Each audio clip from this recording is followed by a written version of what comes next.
Yes, welcome along to the 2025 Racing Post Cheltenham Preview, sponsored by Unibet, and joining myself, David Jennings, to preview all the action for the 4 greatest days of the year.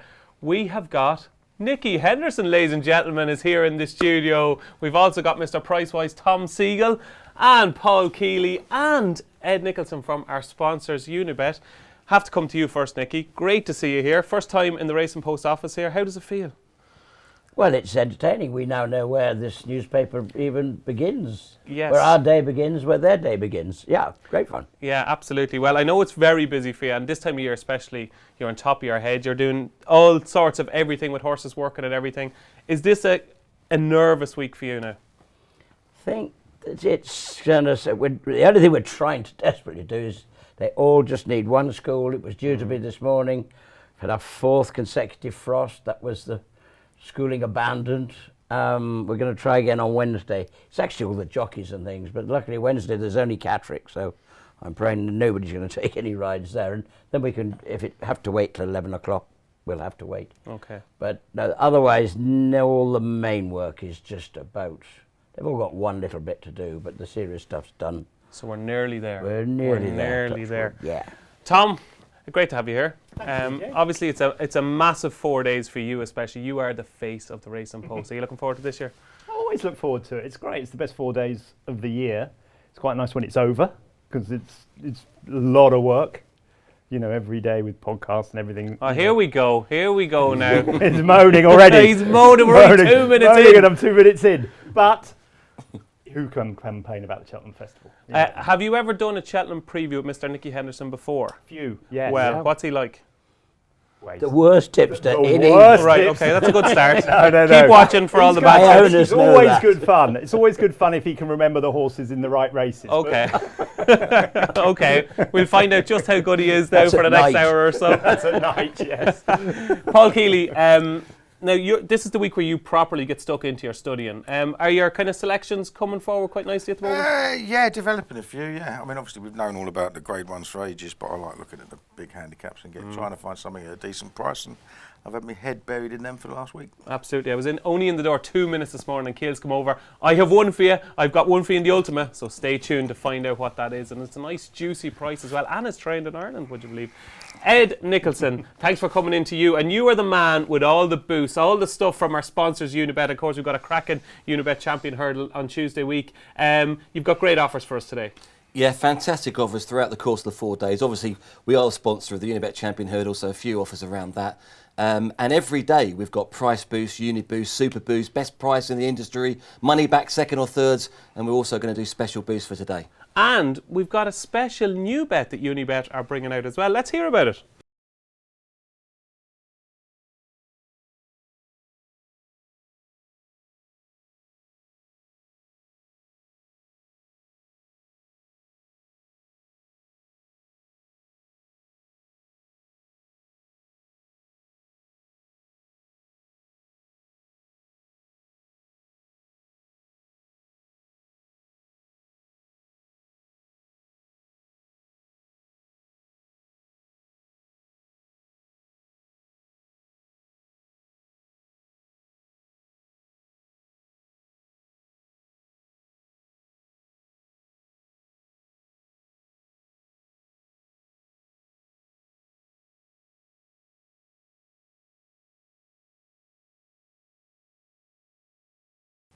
So there we go. This is a proper new form of betting, Ed. Yeah, we've tried to have something each year to offer the customers, and this one is our biggest yet. It's called Same Race Multi. Everybody, hopefully watching this show, will know about the Bet Builder, which is used across sports, especially football. And it's kind of racing's type of bet builder, where you can place a horse, or you can have a bet on a horse to finish first and be placed, and then you get a price based upon that. So it's a bet builder for racing. Okay, a bet builder for racing. There we go. Okay, I think it's time to get stuck into the show. And before we hear from one Unibet ambassador, let's hear from another. I caught up with Nico De Boinville earlier on today. Nico, thanks a million for joining us. I know you're a busy man. Time is of the essence, so we're going to get stuck in. Big breaking news this morning on the Racing Post website. Before many people woke up, Brighter Days Ahead is taking you on in the Champion Hurdle. Constitution Hill v Brighter Days Ahead. The big match is on. How did you feel when you heard the news this morning? I can't say I really felt anything, bar the fact that Jigginstown obviously wouldn't have put her in unless they thought that they had a really good chance. So this might be their only chance at winning a champion hurdle. So fair play to them. Okay, talk to me about Constitution Hill. I think for many people, including myself, he's one of the best hurdlers I've ever seen, if not the best. I don't think I've ever seen a performance like he produced in that Supreme Novice Hurdle. You're the man who knows him best. You get the feel. Does he feel like the same Constitution Hill that won the champion hurdle? He certainly does. I mean, it was a bit of a long road after last year. However, I think this year he seems to have come back and it hasn't left a mark on him. So I've been very happy with how he's gone through his season. He's been working very well at home, and I think we just put the sort of tightened the final screws at Kempton the other day. And going back to Christmas, Nico, when you took on Lossiemouth, at all stages of that race, did you feel like you had her covered? And just talk me through your kind of, I suppose, your emotions coming up the home straight. Did you always feel like you had matters under control and that the real Constitution Hill was back? And it certainly did. I mean, the way he went up the straight was back to his old self, and he was jumping slickly. There was perhaps a touch of sort of race rustiness in the way he hurdled, but I think he's bang on form for next Tuesday. And going back to Cheltenham last time, did you get as big of a scare as we all did watching? Yeah, I mean, my heart was in my mouth and wasn't great, but I got a lot of abuse when I got back into the changing room. But all was well. Talk to me about this abuse. What's Nicky Henderson like when he's giving you abuse? Give us the juicy details, Nico. Oh, no, it wasn't from him. It was from my valets and all the other jockeys. And yeah, it was fair. You know, it's fairly brutal in there sometimes, and everyone's very honest with you. So it was lovely to walk back into that.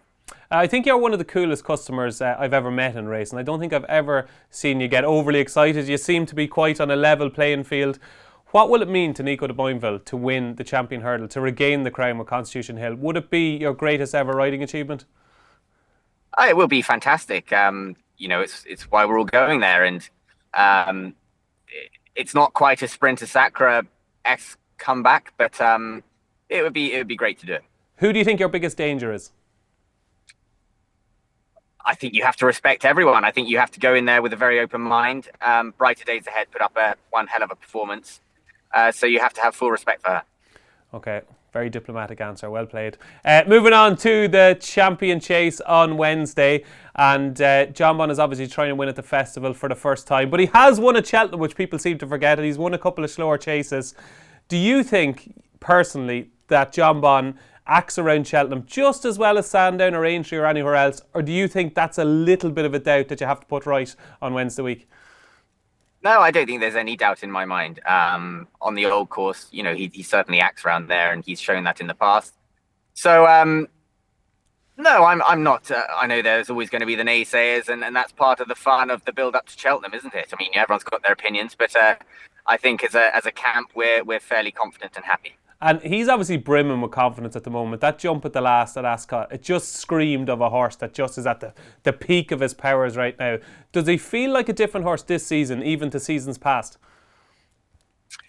I'm not sure if he feels any different, but I think he's you know, he's established himself at the very top of the 2 mile game. So we know he stays.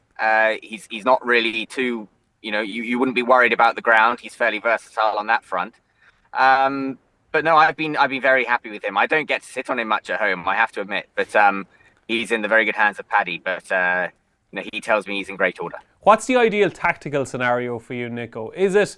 I know we don't know if LA Francais is going to run here or the Ryanair Chase or what other potential front runners are going to run here. But is he one-dimensional? Does he have to make the running? Or are you happy to take a lead? In your head right now, what's the ideal scenario for Jonbon in the champion chase? I think, again, I said he's versatile ground-wise. I think he's versatile tactically as well. I mean, when he ran over 2.5 at Aintree last year, we tucked him in a bit. But I don't think it's really a worry for me. Okay, moving on to one of my bankers at the festival. I have very bad news for you, Nico. I'm very sorry about this, but I fell in love with Lulamba at Ascot. In that last 50 yards, I just saw something that I absolutely adored about Lulamba. Obviously, Palladium is in there, but I think we all know you're going to ride Lulamba. Well, I think you will anyway, and maybe you might divulge more to us now, but how good do you think Lulamba is? And is he as good as I think he is? He's a lovely horse, and he's definitely a lovely horse looking to the future as well. He's got Chaser written all over him. And you're correct in saying what he did at Ascot was pretty special, and I got a really good feel off him. I love the way how he pricked his ears going to the last, and then he's run on to the line after. So I was delighted with the run. Okay, and Palladium, obviously a big money purchase, classy flat horse. What's your thoughts on him? The race is actually working out quite well. We were a little bit underwhelmed at the time, but now we're kind of going, oh, do you know what? Actually, maybe it wasn't that bad of a race after all. Yeah, exactly. I mean, the second horse has gone and backed it up. So, again, look, we know he's a high-class horse being the Joe and Derby winner. He worked very well around Kempton. So, yeah, he's got it all to do. It is a big ask. You have to be honest with yourself going straight into the Triumph after one run over hurdles. But he's got the class to pull him through. Okay, I'm going to channel my inner Nick Luck here. You're going to ride Lulamba, yeah? Oh, God. Yeah, I am going to ride Lulamba. Yes! I got something Nick Luck couldn't do.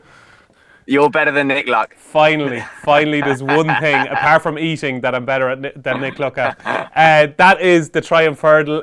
Just let's touch on a couple of other races, Nico. In the Arkle, Django Boy. It looks like it's going to be a small field. An intriguing Arkle, small field. You've got Majborough in there. What's your thoughts on Django Boy? He's a very straightforward, uncomplicated horse. I think he'll really benefit from the better ground. We know he acts around Cheltenham. He will stay for definite. We know that, having run over 2.5. And you'd like to think that he might put a few of them under pressure. So his jumping is very slick over fences, and he seems to be getting better and better. We're getting the truth out of you today, which is great, okay? And it's great to see you so forthright in your opinions. Genuinely, could you believe that you were actually beaten at Sandown when you passed the line? Visually watching the race was one of those where we were watching going, how did that horse not win? Not that you did that wrong, you gave it the perfect ride. It was just like you were winning everywhere apart from on the line. Did you kind of feel that after passing the line? Did you come away going, I can't believe I didn't actually win that race? Yeah, I wasn't in a very good mood crossing the line, but I have to admit, I thought I was going to get well beaten at the pond fence, and then he seemed to latch back on the bridle. And then just going to the last there, the ground just suddenly deteriorated, and I think that might have just caught us out a bit. But I thought he was very courageous in the way that he battled to the line. But and you can say I did things wrong. I don't mind. It's fine. But well, there's a few races now this season that I could say that about potentially, but not that one. No, I'm going to give you the benefit of the doubt on that one. Lucky Place in the Stairs Hurdle is a dark horse for many people. And he's they're nibbling away at him at double figure price. He's now into a single figure price. He's kind of a big unknown quantity in the Stairs Hurdle, isn't he? He is. Well, the trip's unknown, but I got off him after the rail keel and said that he would definitely stay. So I've put my head slightly over the parapet there. But I do believe he's going to stay. He's a fantastic horse to deal with, and he's very, very straightforward at home, jumps well. So he's a proper little terrier. He's a fighter, and he knows how to battle, and he does love it around there as well. Okay, one of your best rides of the season, Nico, I thought was Jericho de Repine. Nice kind of, I suppose, confidence booster, we'll call it. He's now qualified for the Pertemps final at Cheltenham, and a lot of people back home on preview nights I've been doing in Ireland are absolutely mad on Jericho de Repine in the Pertemps final. I really fancied him to win the Supreme last season. Obviously, that didn't go according to plan, but is he potentially one of your better rides of the week? So that was one of my best rides when I didn't win. Yeah, but I think for people that fancied Jericho de Repine for the Pertemps final, it was a glorious ride. Look, he's a horse. He's a classy individual. It's just we've got to find a way of getting it out of him on the day. Okay, there we go. That's Jericho de Repine. Jinko Blue, where do you think he's going to show up? I'm not sure. You'll have to ask the boss next to you. I will. And where he does show up, he's obviously a classy horse, and like Django Boy, he's had a good season. Obviously, it was a bit of a setback the last day, but he's a pretty high-class novice. He was, and I think he's done nothing wrong, bar at Ascot. I mean, his owner, Tony Barney's been, he's had some fantastic days this season. So let's hope there can be some more. And what about my old buddy? I think I was the founding member of the Mr. Coffee fan club back once upon a time when I thought he'd win the Arkle. It hasn't quite worked out the way I thought it would for Mr. Coffee. But one of these days, before I turn about 87, he is going to actually win a race. Could it be in the cross-country chase? Mr. Coffee is a big yard favourite, and I'm hoping to God at some stage we can. I thought I was going to do it last time, but Keith Donoghue just saved a bit up his sleeve, I think. I think there are some fairly still well-handicapped horses coming over from Ireland and the odd one from France as well. So it's not a given, but I hope that he runs his race again. And I have to say that I do enjoy riding him round there. Okay, and we're nearly there, Nico. Just 2 questions, okay? What do you think you're going to ride in the Coral Cup and the County Hurdle?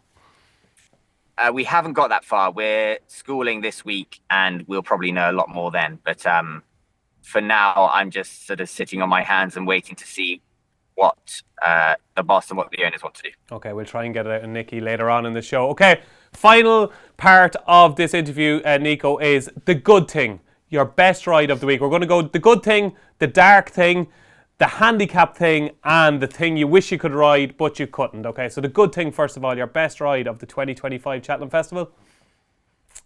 Constitution Hill, without a doubt. I mean, he says it all, really. So yeah, I'm a jockey. I've already forgotten the question, so I can't carry on. That's the effect I usually have on people. Yeah.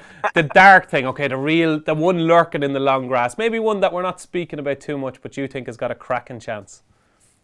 Lucky Place? Am I allowed to say that? Yeah, is that you dark can say enough? whatever you want. Or not really? Yeah, it's reasonably bright, but sure, we'll give it to you. Okay, that's a Lucky Place in the Stayers Hurdle. The handicap thing, your best ride in the handicaps. Ooh, that is a tough one. But I'd like to think Jericho might run well. Okay, there we go. Jericho de Repine in the Pertemps final. And finally, the thing you wish you could ride but you can't, apart from we're betting without Gallop in the Champs, which obviously would have been your answer. So the one horse that's not trained by Nicky that you wouldn't mind getting your leg across. Maybe Fact or File in the Ryanair. Okay, there we go. Fact or File Ryanair chase. Nico De Boinville, thank you very much and best of luck at Cheltenham next week. Thanks a lot. Sorry I couldn't have been more helpful, but I think that was done what I can. That was extremely helpful, I thought. Thank you very much. You've done well. Good luck. So there we go. That was Nico De Boinville, and he gave away plenty there, Nicky Henderson. He was more open than I was expecting him to be. Well, your colleague, Mr. Luck, didn't get very far the other day, so well done you. I'm taking that. I'm taking that for the team. There we go. So let's get stuck into our feature races. The way we're going to do this preview is we're going to have a look at the 4 feature races first, and then we're going to take you through day by day. And the feature race on Tuesday, of course, is the Unibet Champion Hurdle, and it was spiced up a bit this morning. 7:45 on the Racing Post website. News emerged that brighter days ahead. Yes, they're going for the jugular. They're taking on Constitution Hill in the Champion Hurdle. And at the moment with Unibet, Constitution Hill is on the slide, ever so slightly out to 8 to 13. Brighter days ahead. Who will run here and won't run in the Mayor's Hurdle is 7-4. Lossiemouth, does she go here? Does she go for the Mayor's Hurdle? It's 4-1. Statement is 6-1, and it's 25-1 bar. So I asked Nico, obviously, how he felt when he heard the news this morning. He said, didn't really think anything. How did Nicky Henderson feel when he saw that Brighter Days Ahead was going for the Champion Hurdle? I've got to say I've always expected her to. Okay. I think Gordon was pretty positive about this, even from the first time she ran this year, when she didn't exactly look like a Champion Hurdle horse, but he said that's what we're going to do. And he stuck to the, and obviously Jiggistown as well. But yeah, it's nice they've come out in good time. We know where we are. I don't think it changes our lives a lot. I think I've always said we've got to the stage where we've just got to worry about what we're doing and not worry about what everybody else is doing. It was always going to be up in the air. There still is some unknown quantities in there, obviously, with Lossiemouth. The one thing, Gordon's horse mare coming in, is that we know we now get, I imagine one way or another, whether they have a horse in front of her or not, there will be a right good gallop on. Yes. Which I don't think does us any harm. He's well capable of travelling at speed. So we've got to take what we've got in front of us. I would expect them to be in front of us at the start. Not at the finish. I have many. I like it. I like it. I have many questions for you that probably could take up the 2 hours of the show. Okay, so I'll only ask you a couple. First of all, going back to Kempton, why on earth does Nicky Henderson put himself through the mental turmoil of bringing Constitution Hill to another racecourse gallop? Because I figured probably third time lucky. Okay. The last two have been mega. Well, the first one this year when we went to Newbury, yeah, sure, he was a bit short, but I tried to explain then, just beware, this Segal is quite good. And that's what he was trying to take on that day. It wasn't taking on, we weren't trying to face it. Segal was his lead horse that day, you know, and it made him work harder. It's very soft ground. It did him the world of good. That would have brought him on. Unfortunately, we had a bit of a blip. He was lame after that, and then we couldn't go to the fighting fifth. So, consequently, we did exactly what we had Segal on the subs bench for that, but then we didn't need Segal in the Christmas hurdle, so switched him. It was always the way we'd thought of, not that cleverly, but it did actually work out. I mean, the only thing that hasn't worked out is Segal isn't on this squad, but to be fair, Constitution's gallop that day was okay, but to the eye it might not have been. And Kempton the other day, he was very, very good. He looked like the real Constitution Hill that day. Yeah. Now I'm going to ask these lads sticky questions today because you're too used to getting kind of, you know, easy questions that you can just answer easily. Okay, Nicky Henderson is in the studio and I want you to answer all these questions extremely honestly, okay? Okay. There are a lot of punters and tipsters, shrewd judges who feel, and one of them I do another show with, his name is Johnny Deneen, who doesn't feel like Constitution Hill is the horse he was 2 years ago. Does Tom Segal, Mr. Pricewise, think the Constitution Hill we are seeing now is the same Constitution Hill as 2 years ago? And just pretend Nicky Henderson isn't even on the couch. He's invisible. I wish. It's impossible to know because on what he's done on the track, he's nowhere near the form of what he did 2 years ago. But Nicky has done it so many times with so many different horses, Sprinter being the most obvious example, where he just brings them back as good as they ever were. Now, Nicky's the man to ask whether he's as good as he was. He looked as good as he was in Kempton in the gallop. The form of what he's shown so far, it's hard to say because he's only, you know, it's not. I mean, he was the best horse I've ever seen 2 years ago. Is he the best horse I've ever seen on what he's done the last twice? No, but he could be. So. Okay, so we've one no. Okay, we're coming to you in a second. We've one no. He's not the horse he was 2 years ago, according to Tom Segal. That was an It was I a don't maybe. know. It was an I don't on know. the fence. It was an on the That was an I fence don't know. kind of. Paul Kealy. Well, you know, I think Tom sort of summed it up. We haven't seen the brilliance of Constitution Hill for 2 years. When he won that champion early, it was just sensational. When he won the Supreme, he was absolutely out of this world. Right, in the last 2 years, the runs he's done on RPRs, the best he's got to is within £10 of it. And the others are lower. But part of the reason of that is that the horses can't stretch him. So we don't know. Because he's had that year off, that was the only time he had to work slightly hard was when he beat Lossiemouth. The only time he's expected to work to win any race, I think. All right. And he still found a bit more, but it still wasn't, the form still wasn't right up there, but he was entitled to need that one still because it was a year since. And of course, the international afterwards didn't tell us anything because, I mean, they just can't go his place, can they? I mean, the winning time was 10 seconds slower than the Triumph Hurdle trial, right? And he just poodled along in front and quickened it up when he needed to, and they're not good enough to stretch him. So until a horse absolutely stretches him, I would say he looks like he's got the old swagger back, though, and that's the important. That might be the important thing. I want to see him win because, like Tom said, we haven't seen better. We haven't seen better than what he did a couple of years ago. He is only 8, and let's hope so. But we are going to find out because Brighter Days Ahead is some mare. From a, I suppose for the public, Brighter Days Ahead going for this race, it just adds so much. It's great for intrigue to the racing. race. I'm Yeah, so absolutely. pleased. I'm so pleased because I actually feared that it wouldn't happen because look at the mares that have gone to the Champion Hurdle. They've always gone and won a race at the festival first, haven't they? Apart from Epatante, but she wouldn't have stayed 2.5 and at that time of her life. I wouldn't have thought so. But you know, Honeysuckle won the mares. Apple's Jade didn't win the Champion Hurdle, but went off favourite after winning the mares. Was it Annie Power, the other one? You know, they all went to it first, and she doesn't have that festival win on. So I think it's definitely good for racing that she's going. Price-wise, Ed, obviously there was a small drift on Constitution Hill when the news emerged, and Brighter Days Ahead is now into 7-4. Where has the money been going over the last couple of hours? Yeah, I mean, certainly Brighter Days Ahead has been backed in the weeks before when I think they were thinking about running her in the Unibet Champion Hill. The price you've seen on the screen, I should mention, they're non-runner, no-bet prices, so they'll be a little bit shorter than, and the book will be a bit bigger percentage than they'll be on the day. So I think Brighter Days Ahead was about 11-4 outside of non-runner, no-bet, 5-2, and it depends on how strong Constitution Hill will be. It was a surprise to me that Brighter Days Ahead's gone. If you looked at how many races Jigginstown has had at Cheltenham, and I've done the research, DG.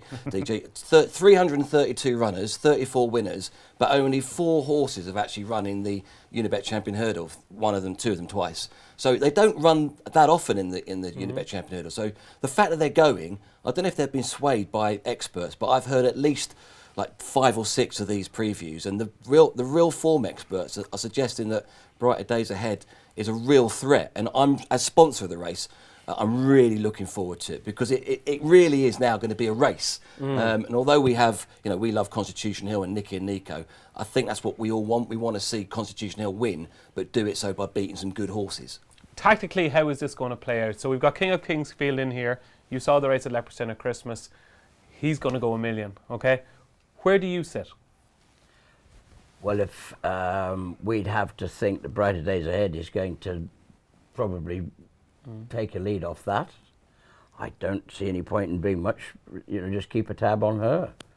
And if Lossiemouth did come in, or State Man, I can't see them wanting to force it anymore. We wouldn't want to force it, but he can travel at speed. That, touch wood. He's comfortable at a very high cruising speed. So it's a good gallop isn't going to worry him. You're seeing him every day. You saw him obviously at Kempton. You're watching him develop. In Nicky Henderson's mind, is this the Constitution Hill that there's always been? I have no reason to suspect it's not. I couldn't disagree with what Tom was saying, and anybody thinks that if they question whether he isn't as good as he has, but we haven't, or was. And those Supremes and things, he was ridiculous. But to be fair, Kempton in the Christmas hurdle, you could see him just go to the last, still on the bridle. He's quickened up like he always did. From the second last, he turned in. Nico presses the button. He's quickened up. He's gone away. He just had a good blow going to the last. He was entitled to it. We knew that. And in the Unibet hurdle, look, he was just in.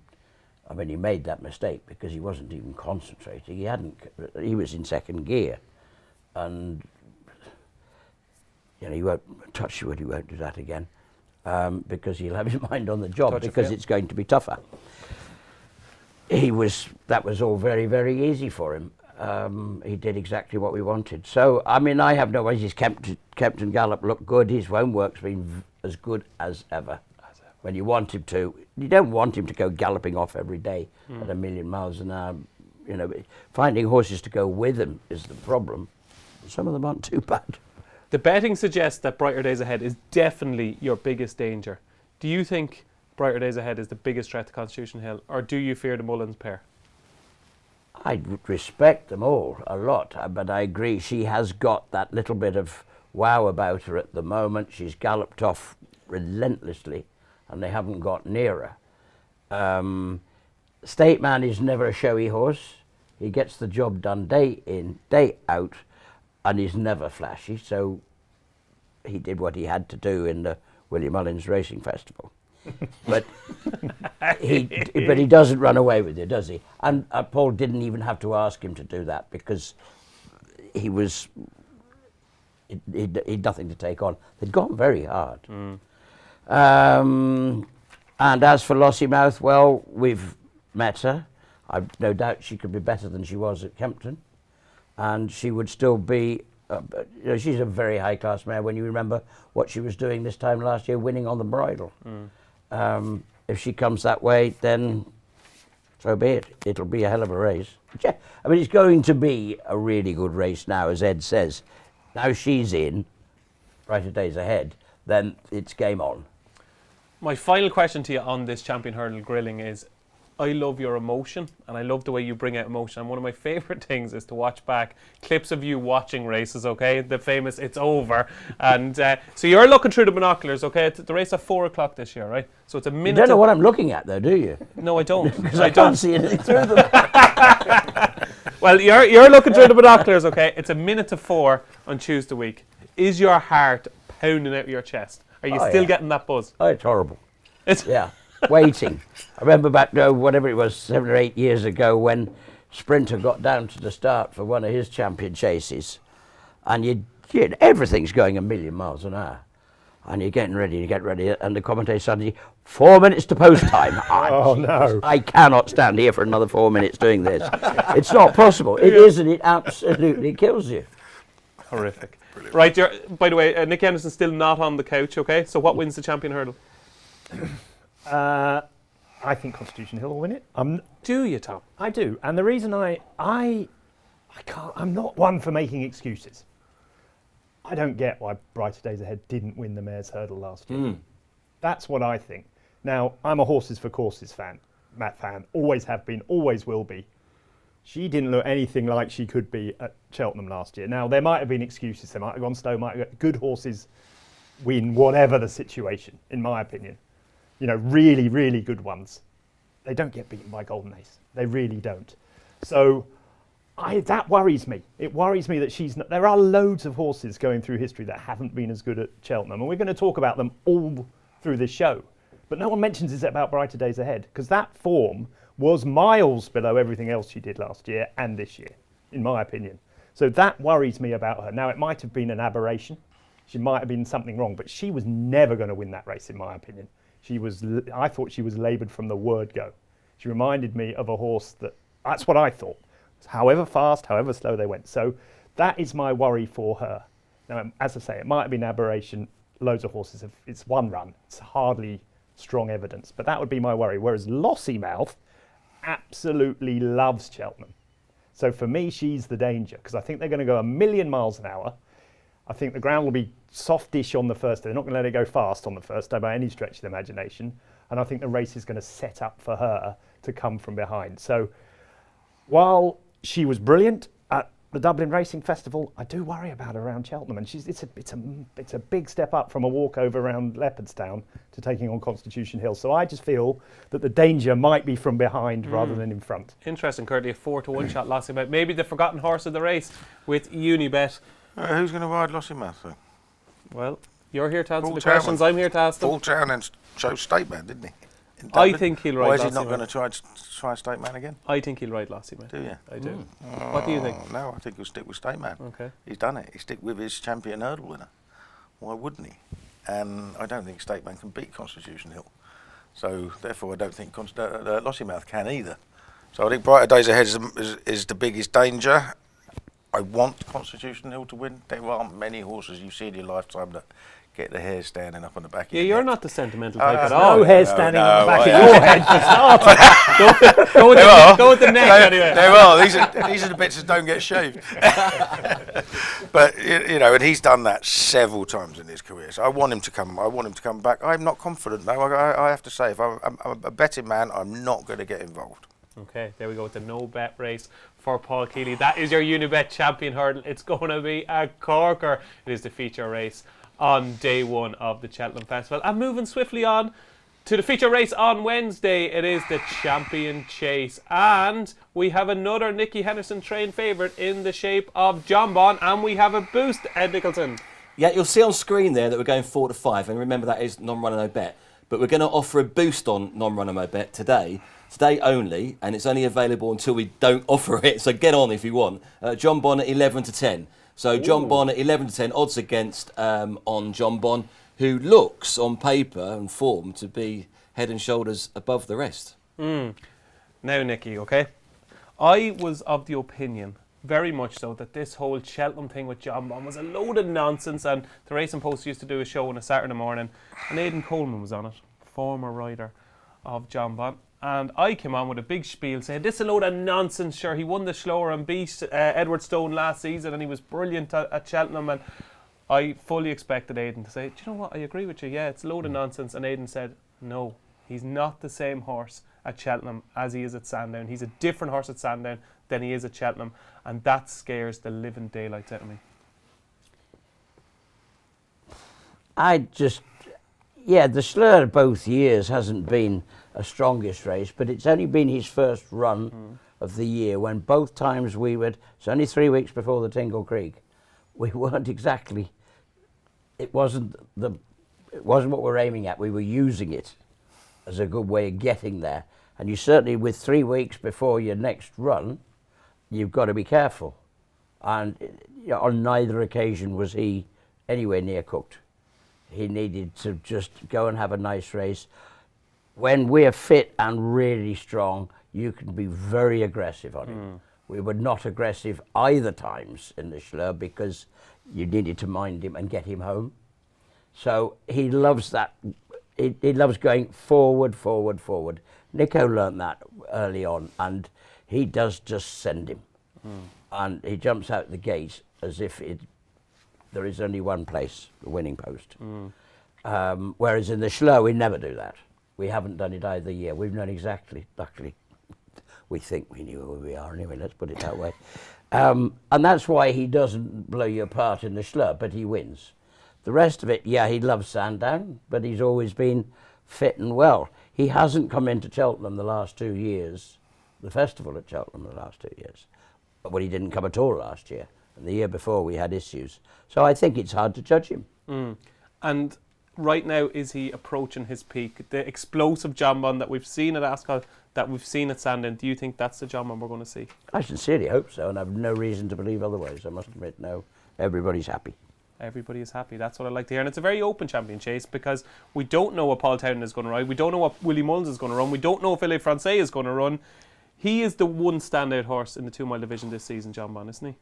He has. He's just done everything right. He's sailed through everything since Aintree, Sandown at the back end of last season and all through this season so far. Everything's been pretty good. And he's made life very easy for us. He's done everything. Had no, it's been a clean run, which is always important. As you rightly say, I think Ile Francais is the definite interest horse here who really could be a bit different to the others, all of which we have more or less beaten comfortably before, and the form book would say we ought to be beating them again. Probably wouldn't be the worst news you ever heard in the world if there was if it came up on Twitter or X as they call it now, breaking, Ile Francais goes for Ryanair. I'd say you wouldn't be too disappointed, would you? No. No, yeah, that's what I thought. You're yeah, correct. Absolutely. I'm just here and we're getting plenty of interest in this boost, Ed, right? Yeah. Everybody wants to know where they can get this odds against Jonbon. Tell everybody where they can find it. Yeah, if you go to www.unibet.co.uk, which is obviously our website, you press the racing tab and then go on to specials. Obviously that line has future and it has the day races, but you press specials and you go on and it's there. So that's where you go, unibet.co.uk, racing and then specials. Paul Kealy, the people who are taking that 11 to 10 Jonbon, are they going to collect? I don't know. It's one of those, isn't it? I mean, I've grown to love Jonbon over the years. I mean, I was very anti him because he cost an absolute fortune years ago and everyone was talking him up to be brilliant, but he's got there. And, even at the start of this season, I thought something might catch him, but what's happened is he's gone further ahead and a lot of the supposed dangers have actually gone backwards. And he's certainly got the form to win. I can't think of who deserves to win more, but he's 15 from 15 away from Cheltenham and he's 2 from 5 at Cheltenham. And if you don't take that as a punter on board, then you're not doing the job properly. And it just makes you wonder. So I'd like to see him win. As a punter, I'm going to back something each way against him. What is that something? Well, the problem here is I definitely think Ile Francais is going to Ryanair. Gaelic Warrior's going to go to the Ryanair as well if it's not soft by all accounts. Is he? You're in that camp. You're one foot in that camp. I mean, look how slow he looked at Leopardstown. I mean, he's not. I know he doesn't like Leopardstown, but he's not a 2 miler, is he? On decent ground, so he's not going to go. So it weakens it a little bit. I have backed Marine National only because he was the one horse who separated himself from the others at Leopardstown when they let Solness go on. I'm coming round and I thought that Energy Mean will either win or finish second to Jonbon. That's the one I'm thinking. I'm just coming round to him again because he's won 2 of these. It was good ground at Ascot. He's got 6 lengths to make up with Jonbon. But if Jonbon's not quite at his best at Cheltenham, and he is, I think it might be quite close. So That's where I'm coming from. Energumen to make it 3 wins in the race. He mentioned Marine Nationale there, Tom. What a story that would be. I suppose it would be one of the stories of the week. Of course, the Supreme Novice Hurdle, which we'll come to later, named after Michael O'Sullivan. This was his pride and joy. And he's got a chance, Marine Nationale, doesn't he? Yeah, if Ile Francais doesn't run, he's the next up-and-comer, isn't he? I mean, the truth of the matter is it's not a good race. Take Jonbon out. It's an 11-year-old. Do you mean that likes soft ground that he's not going to get? Gaelic Warrior is slower than me these days. He looked absolutely awful at It's good news Leopardstown. for you, Nicky. He looked awful at Leopardstown last time, didn't he? I mean, he literally couldn't raise a gallop. Couldn't raise a gallop. If the ground's good, you couldn't fancy him. I couldn't. He's never on my list anyway, but he wouldn't be on my list for any race. So who's left? There's not that many left if Ile Francais goes elsewhere. I have a feeling they say he's certain to run in the Ryanair. I think when they see it, and they've got Factor File and all those other ones in the Ryanair, and they've just got Jonbon and a bunch of 11-year-olds, they might... They've also got a lot of horses that want to go forward in the championship as well. So you've got Solnus, Jonbon. Yeah, but he doesn't have to lead, does he? Ile Francais never leads in France. That's over 3 miles yeah, 6, though. Yeah, but he barely finishes a race in France. He's one of a few, to be fair. He could easily sit in behind. He doesn't have to lead. So I'm hoping that because You think he should go here? Well, I think that makes the race, doesn't it? Well, I think there's 4 classics. There's the Champion Chase, the Champion Hurdle, the Gold Cup, and the Grand National. And you should be trying to win them. The Ryanair shouldn't be there. And so you should be trying to win them. So if you've got a good horse, no one breeds a horse to win the Ryanair. They're doing the Champion Chase, the Gold Cup. And so they should be running in the Champion Chase because it makes it a much, much better race. And that's what we want to see. That's why when Brighter Days come in, everyone goes, hooray! Do you know, we've got a Champion Hurdle. And that's why I think he would be a massive asset to this race, because he is an up-and-coming superstar who's the potential to be really, really good. All the others, they're not that good. I mean, Jonbon's very good, but the others aren't. They're 11. Do you know what I mean? The danger. You know what you mean? So I'd love him to run because I think it provides a totally different aspect to the race. If he doesn't, I think Jonbon will win and Marine Nationale will be second. So the Ile Francais camp, who will be watching the show, there you go. Tom Segal says, run here. Don't run in the Ryanair. We better put a cushion between Richard, Tom listen to me, will you? Nicky on the couch, because I think they might be falling out here as Tom makes his plea. I've dressed like Zelensky, so You zip up right to the top of your neck if you zip that I up. haven't got a red tie. you need a red tie, yeah. So it's Ile Francais for you if he runs. Well, I'd love him to run because I think Jonbon will win.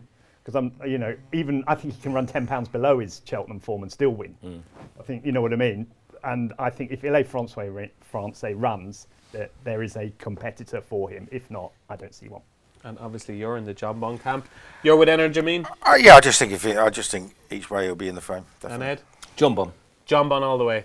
11 to 10, get on that boost. That is your Champion Chase on Wednesday. Moving on to the feature race on Thursday, which isn't the Ryanair Chase. Tom Segal thinks it should be gone. Let's get rid of it out of the Cheltenham Festival. But the feature race is, of course, the Stayers Hurdle. Yes, and we've got another short price favourite in the shape of last year's winner, Tihupu, who's evens with Unibet. Home by the Lee is 6-1. Lucky Place is 7-1. The Wall Park is 10-1.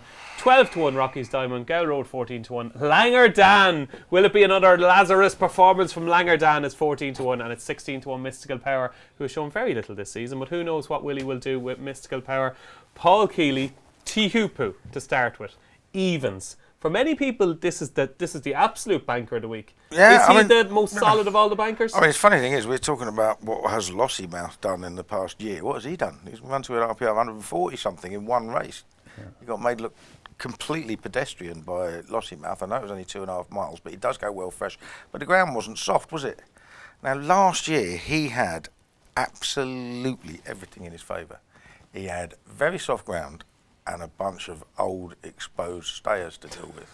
Like, you know what I mean? They were all 9 and 10, weren't they? Like, you know what I mean? You had your Paisley Parks and you know, I don't know whether side of Burley ran, but they were all in it. Like, you know, all old boys, Noble Yates and that. Like, you know what I mean? So he didn't have any up and comers to come with, and he had to deal with it, and he had his conditions. Now, if the weather forecast's right, it's going to be good ground on Thursday. Like, you know, so is he a superstar stayer? Is he as good as Paisley Park was? He definitely isn't as good as Thistle Crack or Big Bucks, that's for sure. Like, you know what I mean? Is he an absolute superstar? I say probably not. And if it's good ground, I think you've got to take him on. I have backed Lucky Place because he's one of the young, up-and-coming improvers. He has run a career best on RPRs every single time he's hit the track. He gave weight and a beating to Gamble Road, who won the Cleve Hurdle. Now we know Gamble Road's got a level. Like, you know, he still gave a weight and beating to a Cheltenham specialist. He ran an absolute blinder, given how sick Nicky's horses were last year when he was forfeit to Langer down in the Cold Cup. And he's just going forwards, and he looks like he'll stay and he'll handle good ground fine. So I was an each-way fan of him. Geez, you're going to have some week, aren't you? There's 3 winners for you already. You've won 3 of the feature races, Tuesday, Wednesday and Thursday. This is going great, isn't it? Well, you know how hard it is. It's very easy to still be at the... This guy has come from left field, hasn't he? Lucky place. He's not a horse that I think we ever thought was going to maybe make a proper Grade 1 horse. Maybe you did, I didn't. Has he surprised you? Well, only that he just never stops improving, and he had done all of last year. He got beaten a couple of times, he won his novice, and things just moseyed along quietly, and he found himself in the coral. I'm not quite sure why, really, because I think we thought we had other horses for the novice hurdles. Parked him up into the handicap, and he had even had 5 runs, like even he was allowed to run, which that rule wasn't there last year. But he wasn't probably at the top of our novice pile, but he was coming through, and he ran a terrific race. He probably should have been in a novice. I don't say he'd have won one, but he deserved to be in one. Consequently, this year, again, it's more by mistake than anything. He was meant to go novice chasing. He'd schooled beautifully. But again, the novice programme just didn't let him in. We had nowhere to go. We had others coming in as well. It was a matter of who goes where. There wasn't room for him to park anywhere in the novice chases or run against each other. So we popped him into the Ascot hurdle. He did that well, and we rather said, OK, you've improved again. Let's have another look. We went to Cheltenham New Year's Day. As you rightly say, he gave £6 to Nigel's horse. It's come and franked the form. The only door we've left open is we didn't go into 3 miles for the Cleve on the grounds that, look, if he's going to stay 3 miles, you might as well find out in the big one. I mean, to go and prove it there, then where were we going to be left? If he didn't stay, you haven't got a 2.5 mile hurdle. What do? Probably put him away for novice chasing for next year. So we left ourselves the options of, OK, let's go here. Now we'll find out if he stays. What's your gut telling you? I'd be pretty hopeful. I'm certainly hopeful. I'd be quite confident he'd stay, yeah. He's got up the hill both times really well. He's a finisher, isn't he? No matter what trip he runs over, his last furlong is the strongest. He's seeing furlong. It out really well. Yeah. He's a lovely, lovely horse. He's got a great temperament, wonderful attitude. He's a piece of cake to train to pose to some of these people, and I'm just very fond of him. He's just he's a lovely person to have on the place that doesn't cause you sleepless nights. That's what Tom Kerr says about you, Tom Segal. A piece of cake to train, so yeah. Exactly what he doesn't say. I'm the annoying one. This race has a makeup of a price-wise race. I have a feeling you're going to try take on T Hooper, are you? Have to, don't you? You have to. As Keel's put quite rightly point, it's a ground thing for starters.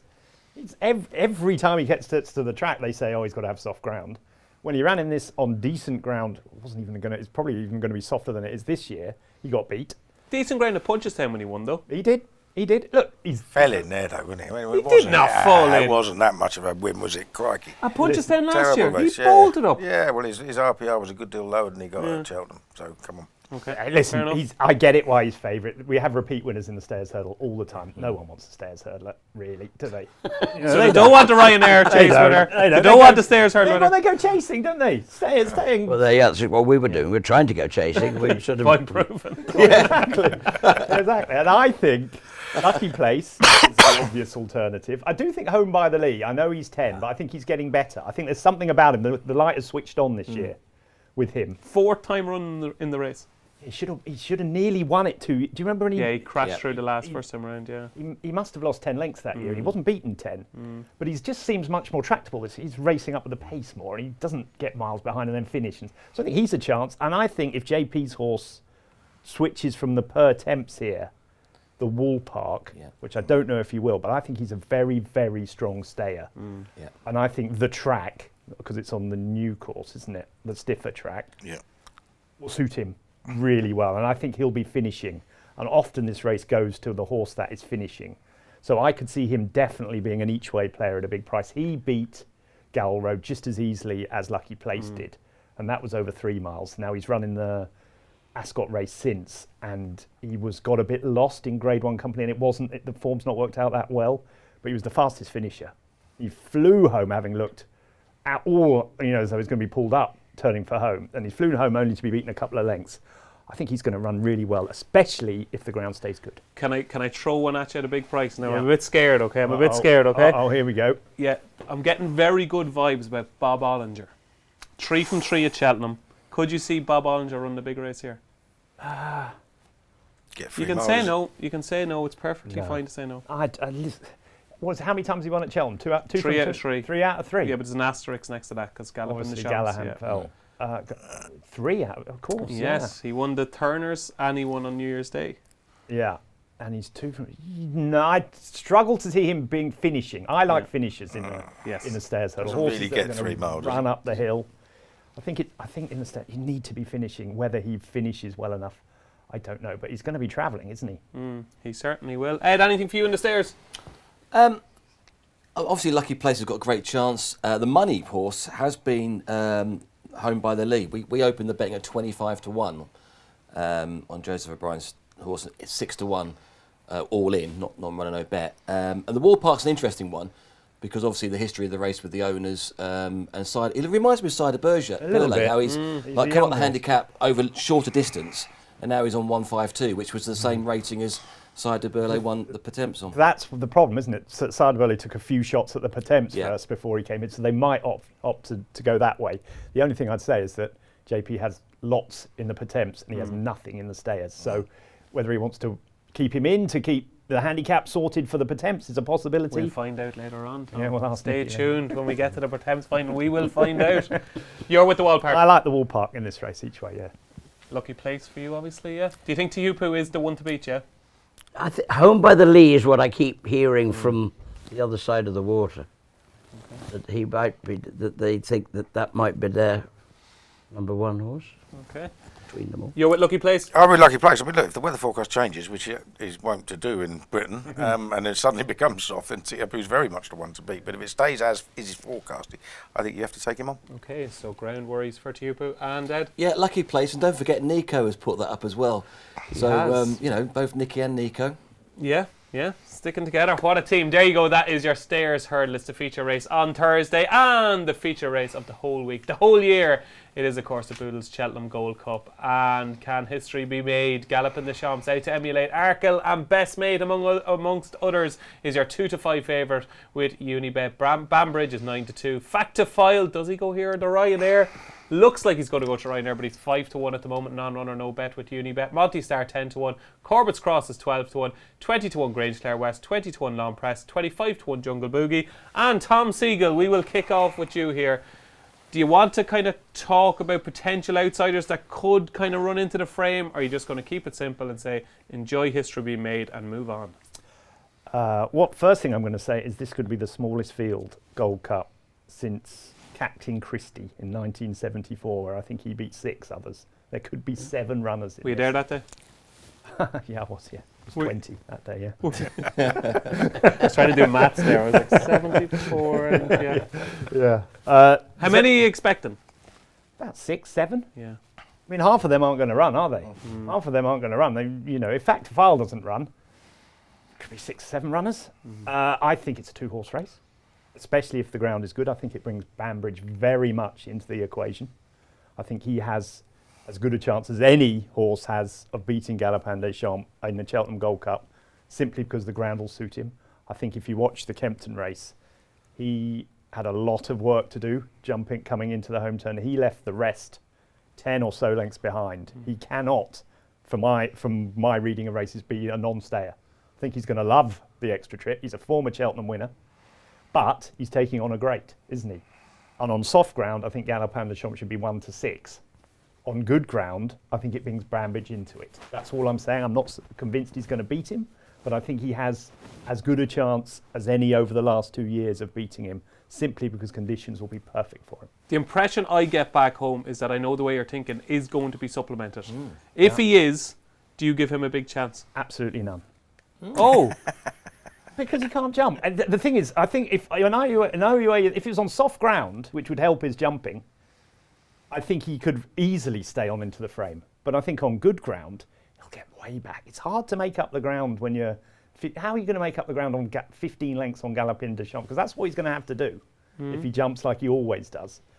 I think it's Galopin des Champs versus Banbridge, unless the heavens open, and then Long Press might come into the frame. And, the way you think he might come into it. But if the more it rains, the more better chance Galopin's got. So I think he'll win, and I think Banbridge is the only conceivable danger. Are you against, I know the way you're thinking as well, if he's supplemented? No, not at all. But again, it is the jumping. I mean, if he hadn't jumped the second last so slowly at Leopardstown, he'd have finished second, I think, because he absolutely roared up the running, didn't he? And he is improving. He is improving, but you've got to get over them fences, haven't you? I think he's outside of Galopin des Champs, he's the strongest finisher of all. Right, you know what I mean? He just really, really does stay, doesn't he? We know that about him. I think Banbridge is a classier horse. Whether he stays or not is the other matter. But it's Galopin's to lose, isn't it? See, Galopin's, I can't get away with.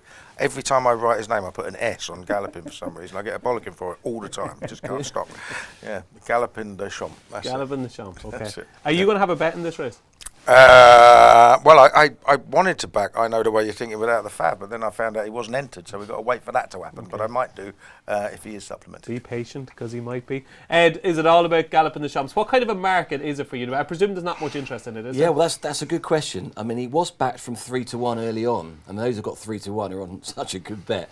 He's always been well fancied. We actually don't have any liabilities on him, as you would expect at that sort of price. So it'll be a very good result for us. A lot of the other horses have been backed at big odds. Corbett's Cross, for instance, has been backed at big odds. Seriously? Yeah, 25s into 12s. He run well, Tom. How can he possibly beat Galopin des Champs? I'm not saying, obviously he can't beat Galopin, but he'll run well. Yeah. He will run well. I think it's the each way money. Massive lummox. I think it's the each way money, and he probably has to have soft ground, doesn't he?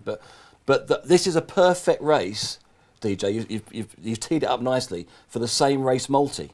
Because there's got to be 6 runners or more, but then you can have a bet where you get a horse to win and a horse to place, and you can have another horse to place as well. So it's actually been a nice little new bet that we offer on this race. So if you think it will go off, it could go off 1-4, something like that maybe, do you think? 1-4? Well, is that short? What do you think? Well, I think on good ground it won't go off 1-4. The bookies won't. What would you lay him at? I'd say he'd be the priciest. I think 2 to 5. 2 to 5. 2 to 5. Yeah. Oh, well, even 2 to 5. Not many people watching the show are going to be having a 5 or on a 2 to 5. Only Tom could afford to back them at that. Yeah. So you can have a same race multi. Yeah. Okay. So I want your 1, 2, 3s. Okay. So get them ready. Okay, Nicky. Galopin des Champs. You're a trainer, obviously, but you're a horse race lover, and you can admire Galopin des Champs and everything that's good about him, I'd imagine. I thought he was at his best last time. I think it's as good as I've seen him. His jumping was just a joy. He loved it. I think he loved bowling along. I think he's much happier up the front there.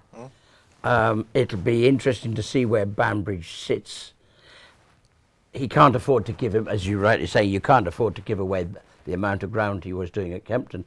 But I just thought Kempton proves he does stay well. It's wrong to think that that's an easy 3 miles at Kempton. 2.5 mile horses get away with the King George. They don't. They go that quick, and you never get a breather. There's no filling up station on halfway round. You'll even find the Gold Cup. There'll be somewhere they'll just take a breather, let them fill up, and then the race comes again. Round Kempton, it's flat to the boards. You can't stop, and you need to stay. He does stay.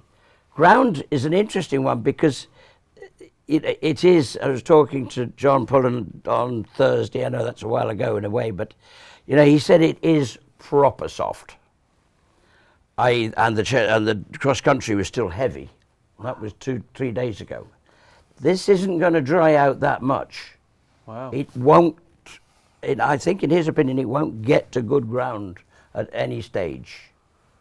I don't think he's got any worries whether he has to get his watering can out, put it like that. Because as soon as you start mentioning good without the good to soft bit in it, they will start thinking of, do we slow this down a touch? That won't happen. That is as I understand it. It will stay, I think it'll ride. You might you've got a lot of dry days to come. That frost's in the ground. We're getting big frosts at the moment. Yeah. I think it'll take plenty of getting. That is interesting because a lot of people are acting on the assumption that it's going to be I mean, pretty quick. it is interesting, but Tuesday I mean, we know how quickly it's dried in the past, haven't we? And some of the temperature forecasts later this week are like 15, 16. And, you know, you can feel the warmth from the sun if you go outside. And to be now, fair, it is so- Friday. It's a week away next Friday, so it's quite a long way away. You know, you're talking Tuesday to Friday is going to be. There could be a big difference in that. I think you mentioned there was one drop of rain coming in. Just looking at Newbury at the weekend. I mean, I don't live far from Newbury. Nicky trains right by it. I thought it was going to be underwater. I mean, my garden was underwater. By Saturday. That's a swimming pool, Tom. Damn it. But by Saturday, it wasn't that bad at all.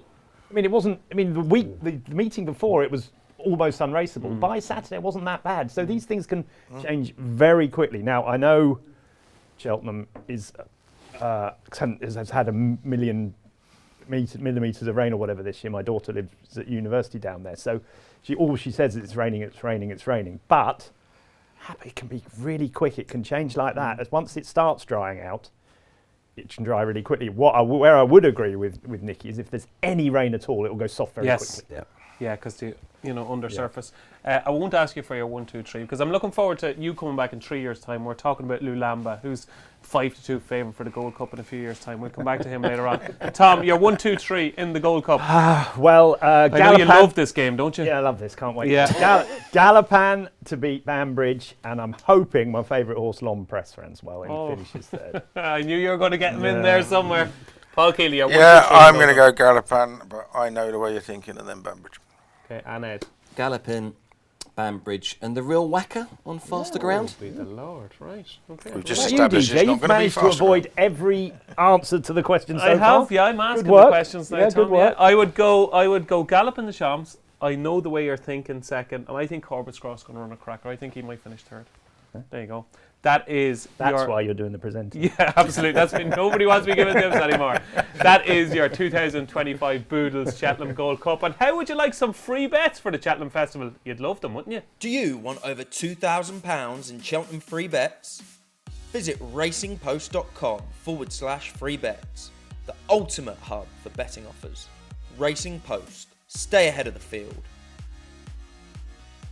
So let's get stuck into Tuesday's action at Cheltenham. And the opener, of course, is the Supreme Novice Hurdle. And it's 10 minutes early this year. It's at 1:20. And Kopek de Board is your 5-4 favourite. And I should say, of course, it is the Michael O'Sullivan Supreme Novice Hurdle. Lovely touch from everybody involved there. 4-5 Kopek de Board. Romeo Coolio 5-1. The new line, who looks 99% certain to go for the Turners Novice Hurdle, is 5-1. Salvatore Mundi 7-1. Work Ahead. Strong each way support for that over the last couple of days is 10-1. William Money is 11-1. Iron Sea is 12-1. And Funicula is 14-1. And it's 16-1 bar. And we have another one of them juicy boosts, Ed. Yeah, we do actually, around the favourite as well. Obviously, look really good in the Willie Mullins Racing Festival. So yeah, we're going to go a better price, a bigger price on Kopek de Boards. We're going to go 11-10. So if you go for, just remind people where to go. Yes. Unibet.co.uk. Racing, and then go onto the specials tab, and that will be there for a few minutes. So get on if you want. How long are you going to give them? How Depends long, Ed? Depends on how long we get filled in, to be honest. So our traders are there Hours, now. days, a week? It'll be 15 minutes, I reckon. Okay. So get on to that boost as quick as you can. 11-10 about Kopek de Board. Is this just one of these Willie Mullins hot pots in the Supreme that wins, Tom Segal? Yeah. Good, thanks for that. Keels, we'll come back to you in a minute, Tom, because I know you do like one of the bigger price. Is it one you can take on? He's fizzy, his temperament has been questioned Well, he's before the race. fizzy, but what was he like? There was nothing wrong with him in the parade ring at Dublin, was there? Yeah, he was okay, yeah. He's okay. I mean, the only thing is, he'll have 3 times as many people at Cheltenham and it'll be a hell of a lot louder. But that's the only reason I can see him getting beat. I know he's fizzy on the track, but he's done enough wrong on the track and still come out of it with the best form going into Cheltenham. So, yeah, he just looks a little bit special. Is he an exceptional talent? Yeah, he could be. Yeah. Can I ask Nicky a question? You what can, do you do if you've got a horse that's a little bit headstrong? Can you do things to? Yeah, yes, definitely. So you can. You can. I mean, certainly the ones that we think could even get a bit, when the atmosphere of Cheltenham, it's a cauldron. Like with Jonbon, we don't let him. We try and protect him from it big time. you see a lot of horses now going down to the start in what I call the far engine hoods. Yeah. It looks as though something happening, but that keeps hoods are brilliant. They just keep the atmosphere out of them. We use earplugs in a lot of them. Willie uses earplugs quite a lot. I think I remember one of his very good hurdlers years ago, before they were very fashionable, was always wearing earplugs. It's Hurricane Fly, was it? If Hurricane Fly, you're quite right, it was.